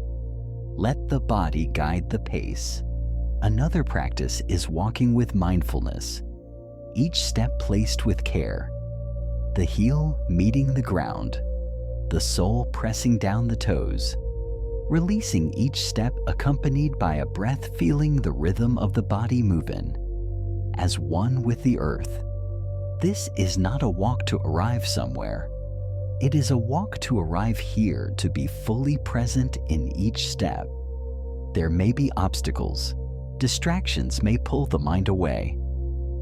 Habits of rushing may arise, but the practice is to return gently. Each time, return to the breath, to the movement, to the awareness. The body does not demand perfection. It only asks for attention. And with attention comes healing, the simple act of stretching or walking. With awareness becomes a medicine more powerful than distraction, more nourishing than avoidance. With time, these practices weave into daily life. The clerk discovered that even a few moments of stretching during the day transformed his energy. He found that walking slowly from his desk to another room could be a meditation in itself. The practice does not require great effort. It requires presence and willingness to return again and again to the body's quiet wisdom. The journey of the sedentary clerk reminds us all that movement is medicine, that the body's vitality flows. When we allow it to express itself through gentle motion and awareness, stagnation brings suffering, but mindful movement restores balance. It is a simple truth, yet often forgotten in the rush of modern life. When we honor the body, we honor life itself, and healing becomes a natural unfolding. Reflect for a moment on your own day. How often do you sit without pause? How often do you forget the breath that nourishes you? Within, notice how even now the body may be calling for a stretch, for a deeper breath, for a simple shift of posture. These small acts are not trivial. They are gateways to vitality and peace. I invite you to embrace movement as medicine. Let your body guide you back to harmony. Let your steps become meditation. Your stretches become prayers. Your breath become the song of presence. In doing so, you will find not only relief from discomfort, but also a deep joy that arises when body and mind flow together in unity. The path is simple yet profound. Take a moment each day to move with awareness. Listen to the whispers of your body and honor them. Let this practice become part of your life, not as a duty, but as a gift. And as you discover its benefits, share your journey with others so that they too may remember the healing power already within them. Feel the flow. Subscribe to Zen Buddhism for more, and walk with us on the path of presence and harmony together. We can rediscover that to move is to live, and to live fully is to awaken to the beauty of this moment. Chapter 7. The Healing Power of Gratitude. The Discontented Merchant. The morning sun rose over the bustling streets as the merchant opened his eyes to another day of trade and toil. Yet instead of gratitude for the breath that filled his chest and the strength in his legs, he began the day with the same quiet sigh of discontent, his mind already wandering to the aches in his back and the heaviness in his bones, his heart quietly whispering that life had been unkind to him. And so the rhythm of complaint began before the world had even stirred fully awake. Each step to the marketplace felt like a burden to him, not because his body was weak, but because his mind had grown weary from its constant comparison and judgment. He noticed every stiffness in his joints, yet overlooked the miracle of movement. He counted the lines on his skin, yet ignored the stories they carried of years lived and battles endured. His gaze settled on what was imperfect, and so the perfect faded into shadow. And in this quiet blindness, gratitude could find no home. The merchant believed that the body had betrayed him. He whispered to himself that once he had been strong and tireless, and now he was only fragile. And so he walked with a heaviness that was not in his limbs, but in his heart. His words became a litany of what was wrong, and as they spilled from his lips, they shaped the day ahead. For every thought gave birth to another, and soon a chain was forged, binding his spirit to a pattern that brought no peace. In the market stalls, the air was filled with the scent of spice and the hum of conversation, yet none of it reached the quiet corners of his mind, for he was lost in a private storm, his attention fixed on the soreness in his muscles and the fatigue that lingered after long hours of work. He spoke to his companions, but only of these discomforts.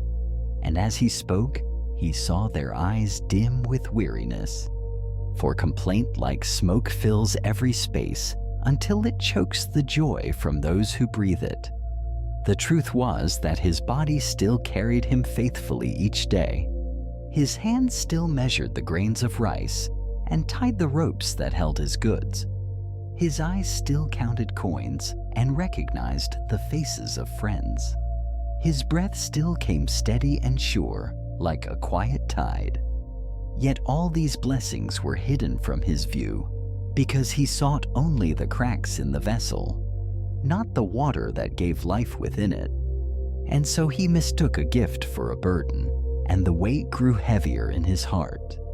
There were moments when silence offered him a chance to see more clearly. When the evening light softened the stones of the street and the sound of his own breath filled the air. But even then, his mind would return to its familiar refrain of complaint. For habits cling like ivy to the walls of thought, and each day they climb a little higher, wrapping every corner until no light can pass. And so his gratitude lay dormant like seeds in a field that had never felt the rain. This life of constant discontent was not born in a single day. It grew slowly as the merchant learned to measure his worth by what was missing rather than what was present. As he allowed his thoughts to feed on what was lacking and his words to echo that hunger, he built a house of suffering and called it truth. Yet within him, there was still a quiet room untouched by despair, waiting for the door to open, waiting for the moment when he would remember that even a tired body is a living body and that life itself is a gift that asks only for gratitude. And so the journey began, not with the finding of something new, but with the forgetting of what had always been enough. For when we turn away from the blessings of the body and choose instead to dwell in the shadow of its flaws, we do not see the path beneath our feet. And though we walk many roads, we are never truly moving. For without gratitude, there is no direction, only the endless circle of complaint. And in this circle, the merchant walked day after day, believing that healing was far away when it had always been near. When we dwell on what is broken within us, the body begins to echo the voice of the mind. For every thought carries a weight, and every weight presses upon the quiet flow of life. Zen teaches that the body and mind are not two separate paths, but a single river. And when the river is troubled, the water cannot run clear. When the merchant fed his mind with complaint, he unknowingly cast stones into that river and wondered why it could not reflect the sky. The habit of complaint is born from attachment. When we cling to the idea that life must always be free from pain, we resist the natural rhythm of being. This resistance does not make the pain disappear. It only deepens it. For what we fight grows stronger. What we turn toward with fear becomes a shadow that lengthens across the mind. So the merchant, with each word of discontent, built walls around his own heart, and these walls became barriers to healing. Zen reminds us that suffering blooms where attachment takes root. When the merchant held on to the image of a body that would never age or tire, he sowed seeds of grief. Each ache felt like a failure, each wrinkle like a betrayal, and in this way the present moment was lost beneath the weight of what should have been. Yet the truth was simple. The body was still alive, still breathing, still carrying him through the changing seasons. But gratitude could not enter where expectation stood guard. Healing is not the gift of a distant cure. It is the quiet work of balance. When we focus on flaws, we turn away from this balance. we create tension in the breath, heaviness in the chest, and the body begins to mirror the unrest of the mind. The merchant believed his complaints were harmless words, but words shape thought, and thought shapes life. So his constant recital of aches and weakness became a spell that held him captive within his own sorrow. Yet there is another path, a softer way that begins not with struggle, but with surrender. When the mind loosens its grip on what is missing, it opens its hands to what is present. In this opening, the body feels lighter, the breath flows more freely, and the current of life begins to move without obstruction. Gratitude is the key that unlocks this door, for gratitude does not deny pain. It simply refuses to let pain become the only truth. When gratitude takes root, the walls of complaint begin to crumble, the river clears, and in its stillness the sky returns. This is why Zen calls us to see with the eyes of simplicity, to notice the small gifts that never cease to flow even in times of discomfort. For the body, though imperfect, is wondrous in its quiet labor. It serves without demand. It moves without praise. And when we thank it, the act itself becomes medicine, soothing not only the mind, but the body that listens to its whispers. So we learn that ingratitude is not merely a habit of thought. It is a barrier to healing, a closed gate through which no light can pass. And gratitude is the opening of that gate, allowing the warmth of life to enter once more. This truth waits quietly for all who will pause, who will breathe, who will choose to see not what is lacking, but what is here. For healing begins not in the body alone, but in the heart that remembers how to be thankful. The merchant continued his days with the same refrain, his voice weaving the same tale of weariness and pain.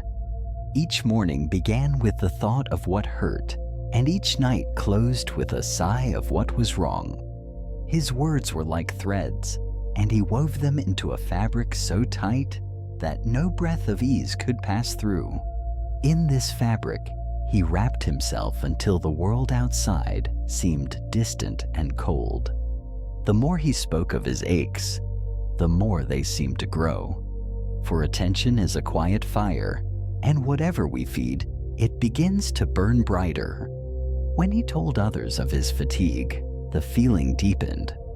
When he counted his discomforts, they multiplied. And soon his body bore not only its natural strain, but the weight of his thoughts pressing upon every nerve and muscle. And he wondered why relief never came while his own mind closed every door to peace. In the stillness of night, when the streets were empty, he lay awake thinking of how his strength had faded. Yet he did not see how his thoughts ran like restless horses, pulling his breath in jagged lines, setting his heart to a hurried rhythm. So the body that longed for rest found no calm in his care, for his mind turned even silence into a place of struggle. And what could heal in such a storm? The circle tightened day by day. The more he focused on what he lacked, the more life seemed to lack. And gratitude remained a distant dream, a forgotten word in an old book. He had treasures in his home, yet felt only the emptiness of desire. He had food on his table, yet tasted only the bitterness of worry. This is how the mind weaves a net of suffering, and once caught within its knots, the harder we fight, the tighter it holds.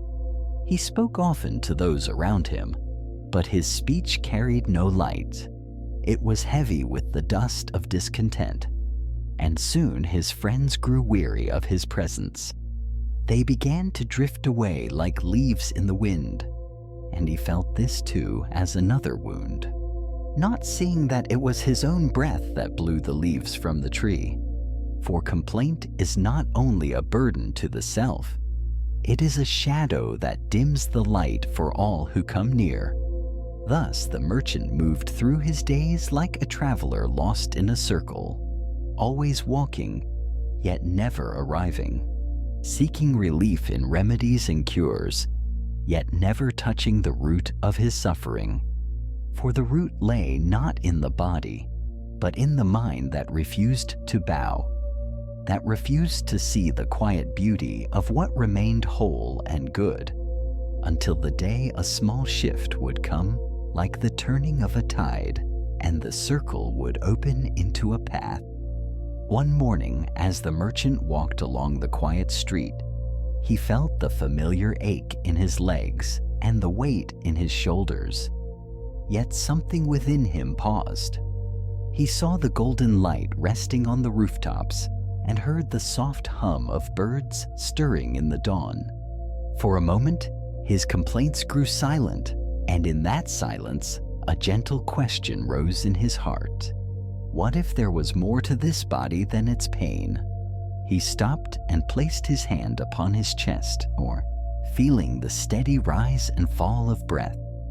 It came without demand, without cost, like an endless tide, and he thought how many mornings he had opened his eyes without thanking the eyes that let him see the world. How many steps he had taken without gratitude for the legs that carried him across the years. And in that thought, something shifted like a door opening to a long-forgotten room.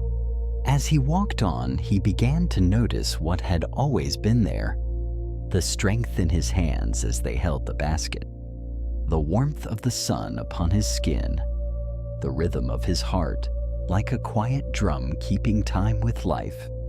And he wondered how these gifts had escaped his sight for so long, how he had allowed the shadow of complaint to hide such simple wonders.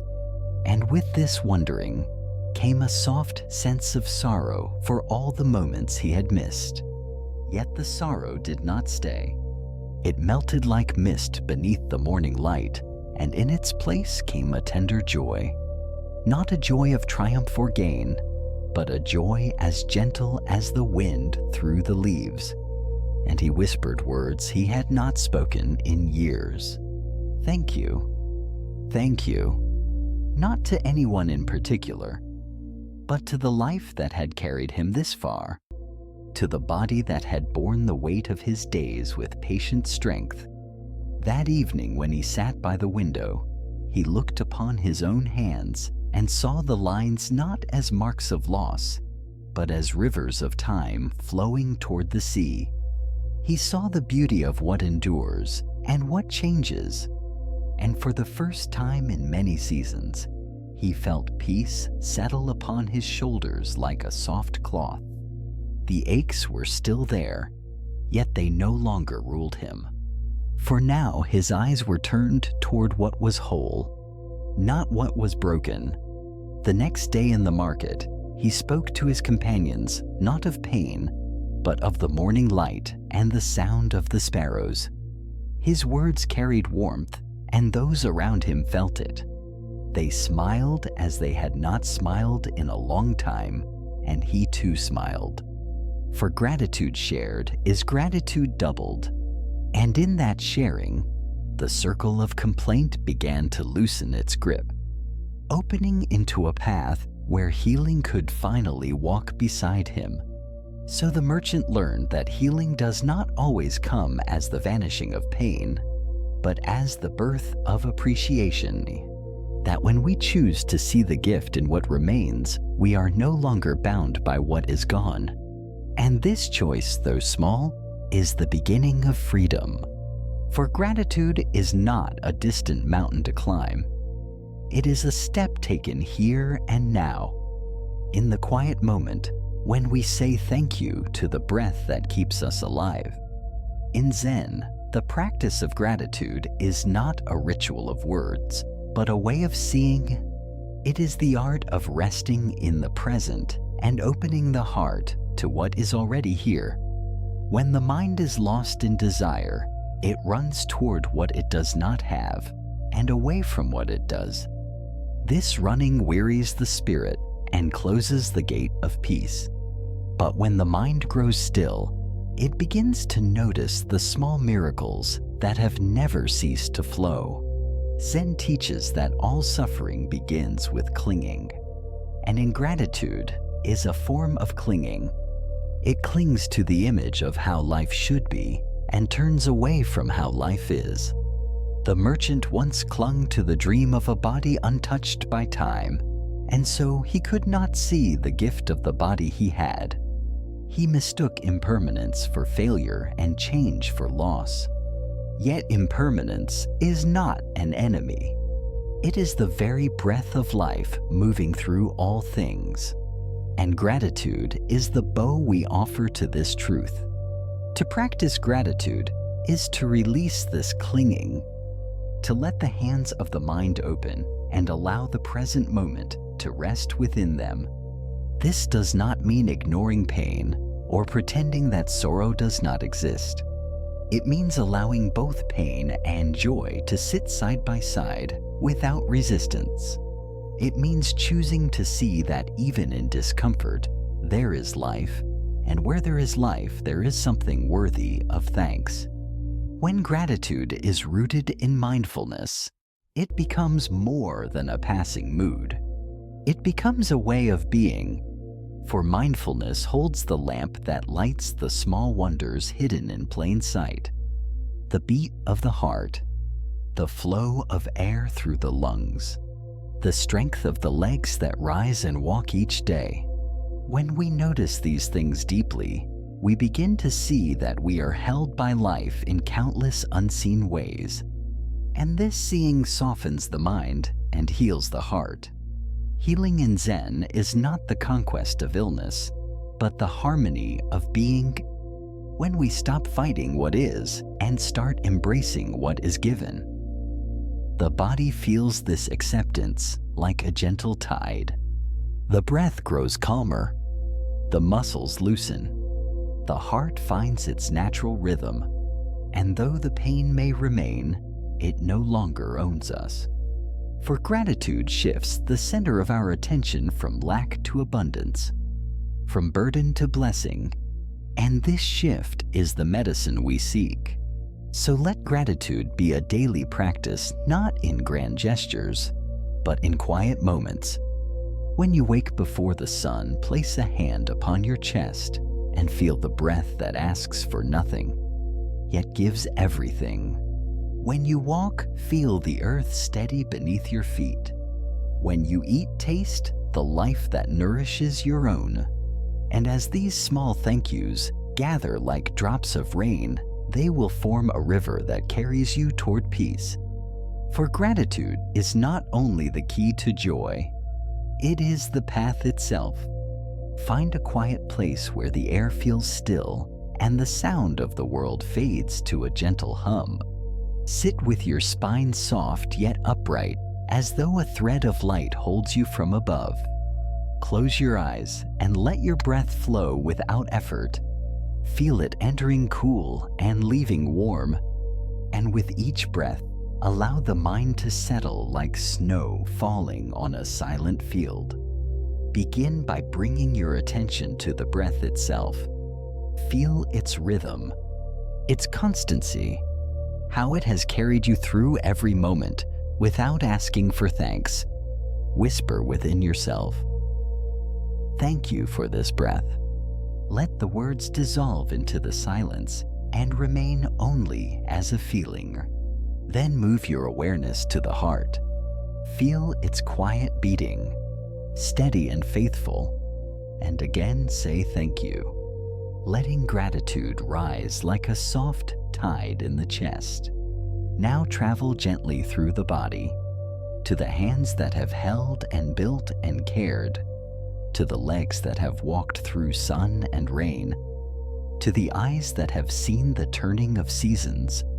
And for each part, pause and offer thanks, not for its perfection, but for its presence. Even if there is pain, let the gratitude remain. For gratitude does not depend on ease. It is a light that can shine even in shadow. If thoughts of complaint arise, do not fight them. Simply notice and return to the breath. Return to the steady rhythm of life that has never left you.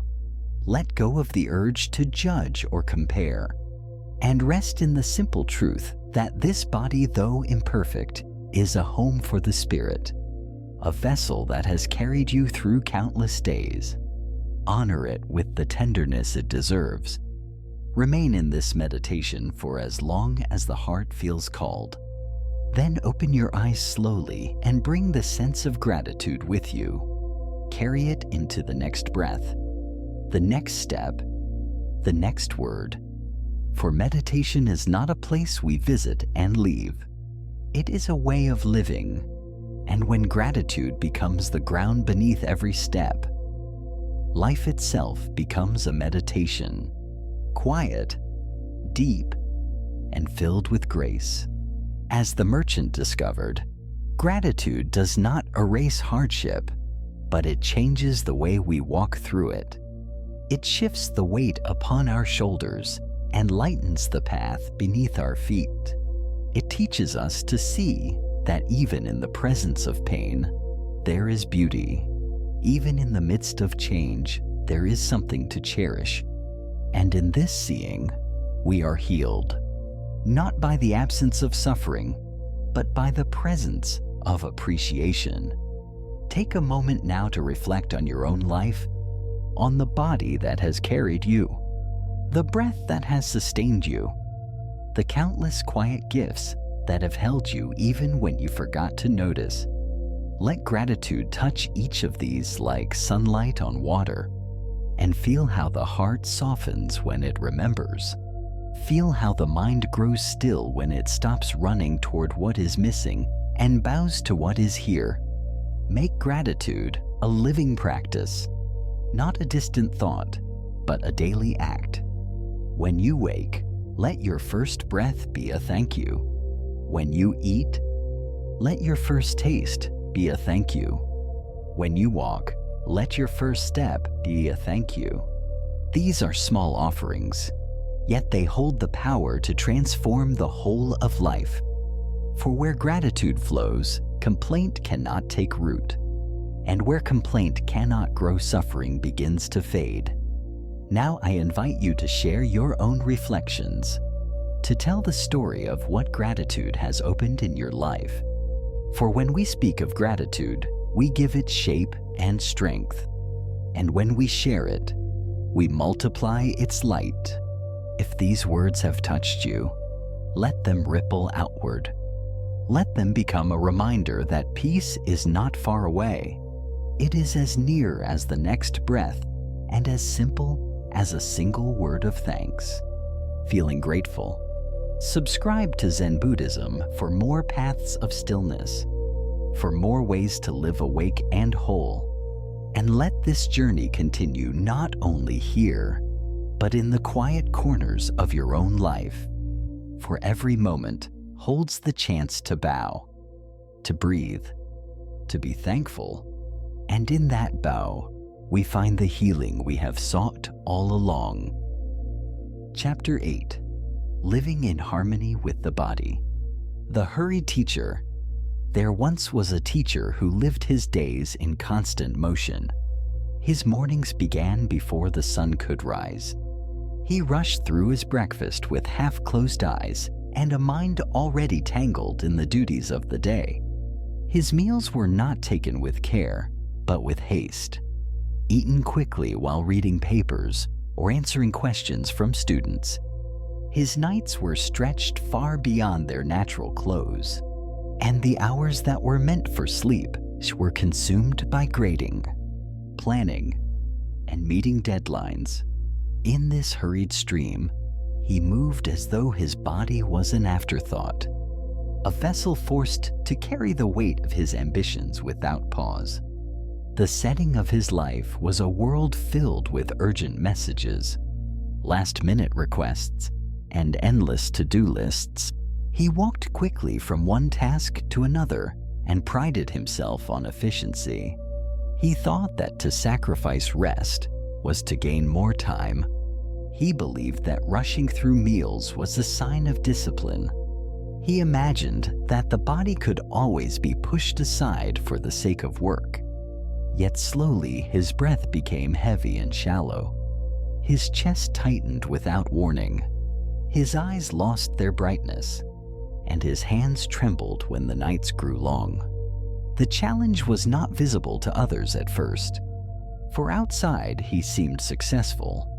He gained respect. His students admired his knowledge. His colleagues praised his commitment. But within, he was ignoring the gentle voice of the body, the quiet rhythm of hunger and satiety, the natural pulse of waking and sleeping. The body asked for balance, yet he offered only resistance. The body asked for care, yet he answered with neglect. And the more he pushed against its rhythm, the more it quietly weakened.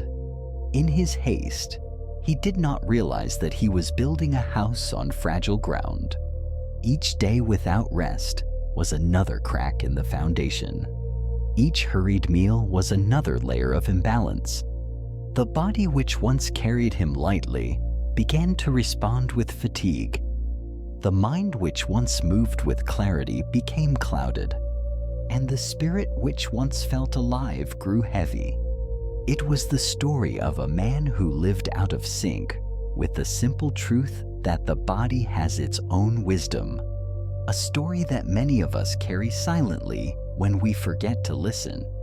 This was the beginning of his journey, a path not of harmony but of dissonance. And yet every story that begins with struggle holds within it the seed of awakening. The hurried teacher did not yet know it, but the very suffering he was creating through imbalance would one day lead him back to stillness. For Zen teaches us that when the heart wanders too far from its natural state, the body becomes the mirror that calls it home. Zen reminds us that life flows like water, gentle yet strong, patient yet persistent, and when we live in tune with its rhythm, we feel nourished. Yet when we resist it, the very current we ignore becomes suffering. The teacher lived against the body's rhythms, and what he found was not freedom, but illness, not abundance, but depletion. For harmony is not a luxury, it is the foundation of well-being. When we ignore cycles of rest and activity, we invite imbalance. The body is made to follow the rising and setting of the sun. It is made to move in balance between work and stillness. It is made to eat when hungry and rest when weary. When these cycles are disrupted, the inner rivers lose their clarity. Digestion falters, energy wanes, and the mind becomes restless. Zen calls this disharmony, a state where the natural order is blocked and the flow of healing cannot move freely. Disharmony is not merely tiredness or discomfort. It is the subtle root of suffering. It shows itself in irritability, in clouded thinking, in weakened immunity, in a heart that forgets joy. The teacher thought that by pushing against the body, he was gaining more hours in the day. Yet Zen teaches that time without harmony is time without presence, and presence is the very essence of living. The solution is not found in striving, but in softening. To bring the body back to harmony, we return to simple cycles. We honor sleep as sacred. We eat with awareness. We rest when tired. We move when energy rises. And in doing so, we allow the natural wisdom of the body to restore itself. Healing does not require force. It requires space. And in the space of balance, the body remembers its strength. Thus, Zen shows us that the path of harmony is not something outside to be gained, but something inside to be uncovered. just as the moon does not create its own light, but reveals the sun's reflection. The body does not create health by effort, but reveals it when balance is restored. The hurried teacher was yet to discover this truth, but every step away from harmony was guiding him to the threshold of awakening. The teacher continued to prioritize work over the gentle signals of the body. He told himself that rest could wait, that food was secondary, that health would always return when needed. But slowly the body began to whisper louder. Headaches grew frequent. Sleep became broken. Digestion turned uneasy. Yet still he pressed forward, measuring worth not by peace but by productivity. His days became a cycle of rushing from one task to another. Meals were missed or eaten without care. Nights stretched long with the glow of the lamp, while the body begged for darkness. His success on the outside grew. His reputation became strong. Students admired his achievements. But the hidden cost was greater than the gain. The body could no longer carry the burden without protest. In Zen, we see clearly that imbalance always reveals its price, sometimes in small signs like weariness, sometimes in deeper wounds like illness. For the teacher, it came as an unshakable fatigue, a heaviness in his chest, a constant ache in his stomach.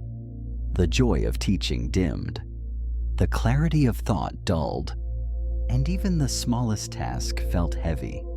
The imbalance of body and mind turned the very gift of teaching into a weight he could no longer bear with ease. This is the truth that Zen whispers gently.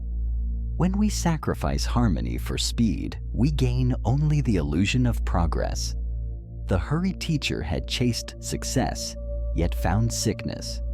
He had ignored the body, and in doing so, he lost the foundation that allowed him to live fully. And though the world praised him, the silence of his heart knew that something was deeply missing. It was the cost of disharmony, a cost that no achievement could repay. The return to balance.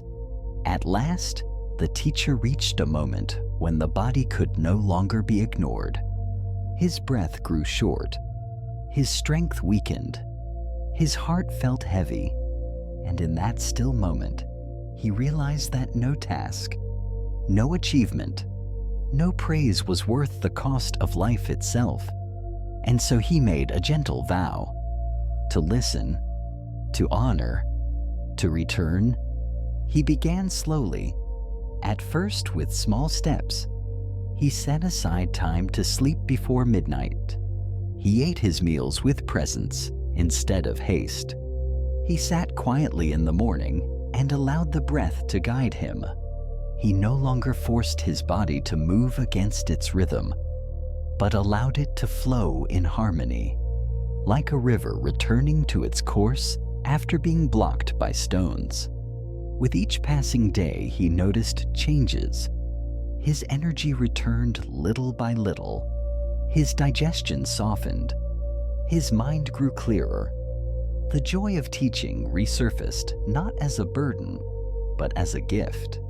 The simple act of eating with care felt like meditation. The act of sleeping with awareness felt like healing. The act of breathing fully felt like a blessing. He discovered that when one lives in sync with the body, peace naturally arises. The realization was gentle yet profound. To live in harmony with the body is not to sacrifice productivity, but to restore wholeness. To align with rhythm is not to lose time, but to gain presence. He no longer chased hours, but embraced moments. No longer fought against the body, but walked beside it. And in that shift, he found not only health, but a quiet joy that no praise could equal.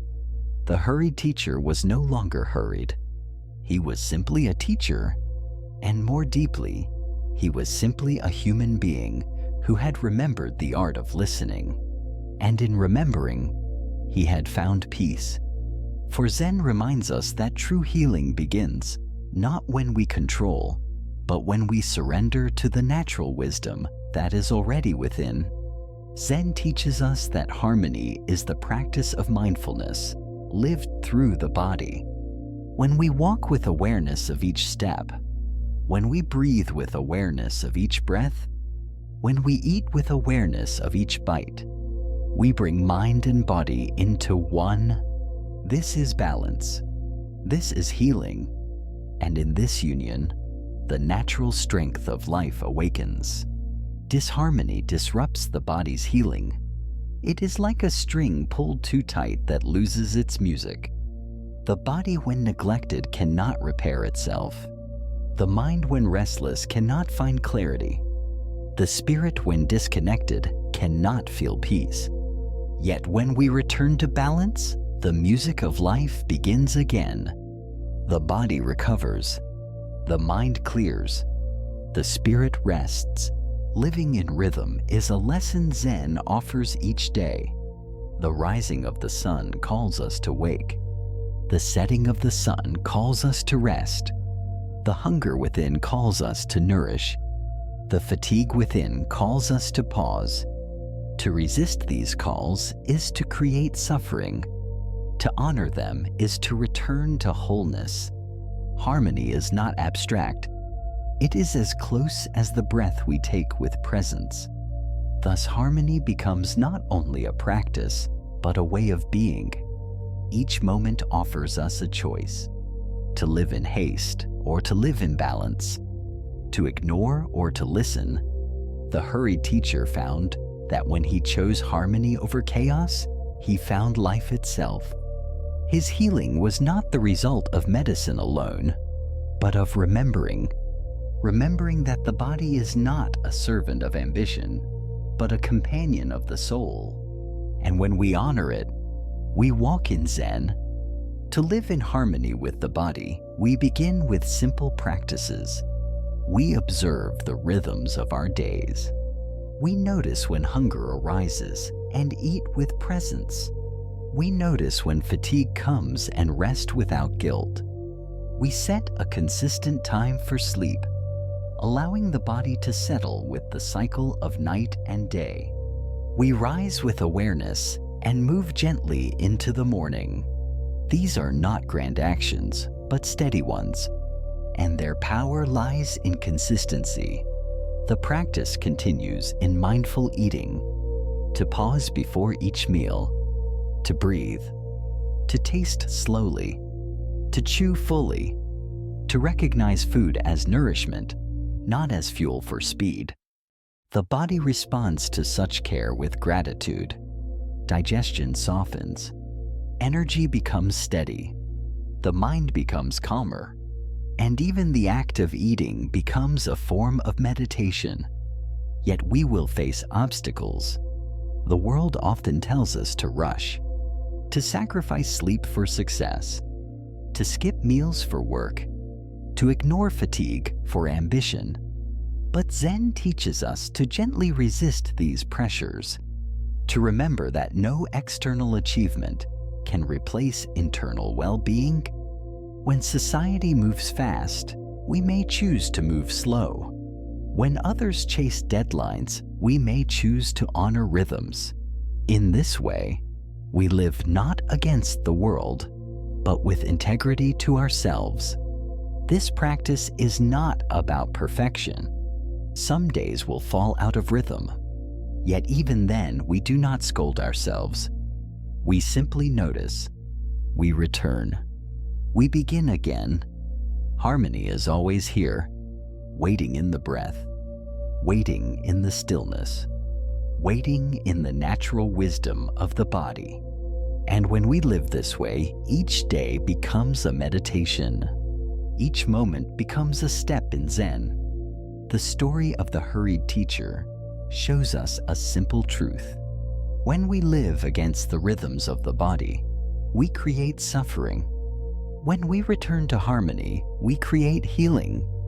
The body and mind are not separate, but deeply woven together. Balance restores both. And peace is the natural fruit of this balance. Harmony heals the body and mind. It brings lightness to the heart, clarity to the mind, strength to the body, and calm to the spirit. It does not ask for great effort. It asks for presence. It asks for listening. It asks for a gentle honoring of what is already within us. When we choose harmony, we are choosing to live fully, here, now. I invite you to reflect on your own life. Notice the rhythms of your body. Ask yourself when you feel hungry, when you feel tired, when you feel alive. Align with these rhythms and see how peace arises. Live in balance and share your journey. For each step you take back to harmony is a step that inspires others to do the same. And if in this reflection, you have found even a small sense of balance, if you have remembered the beauty of harmony, I invite you to stay with us, subscribe to Zen Buddhism, and walk this path together. Here we share the practices of presence, the wisdom of balance, and the gentle art of living in tune with the body and the mind. May your journey be light. May your body be at ease. May your spirit find peace.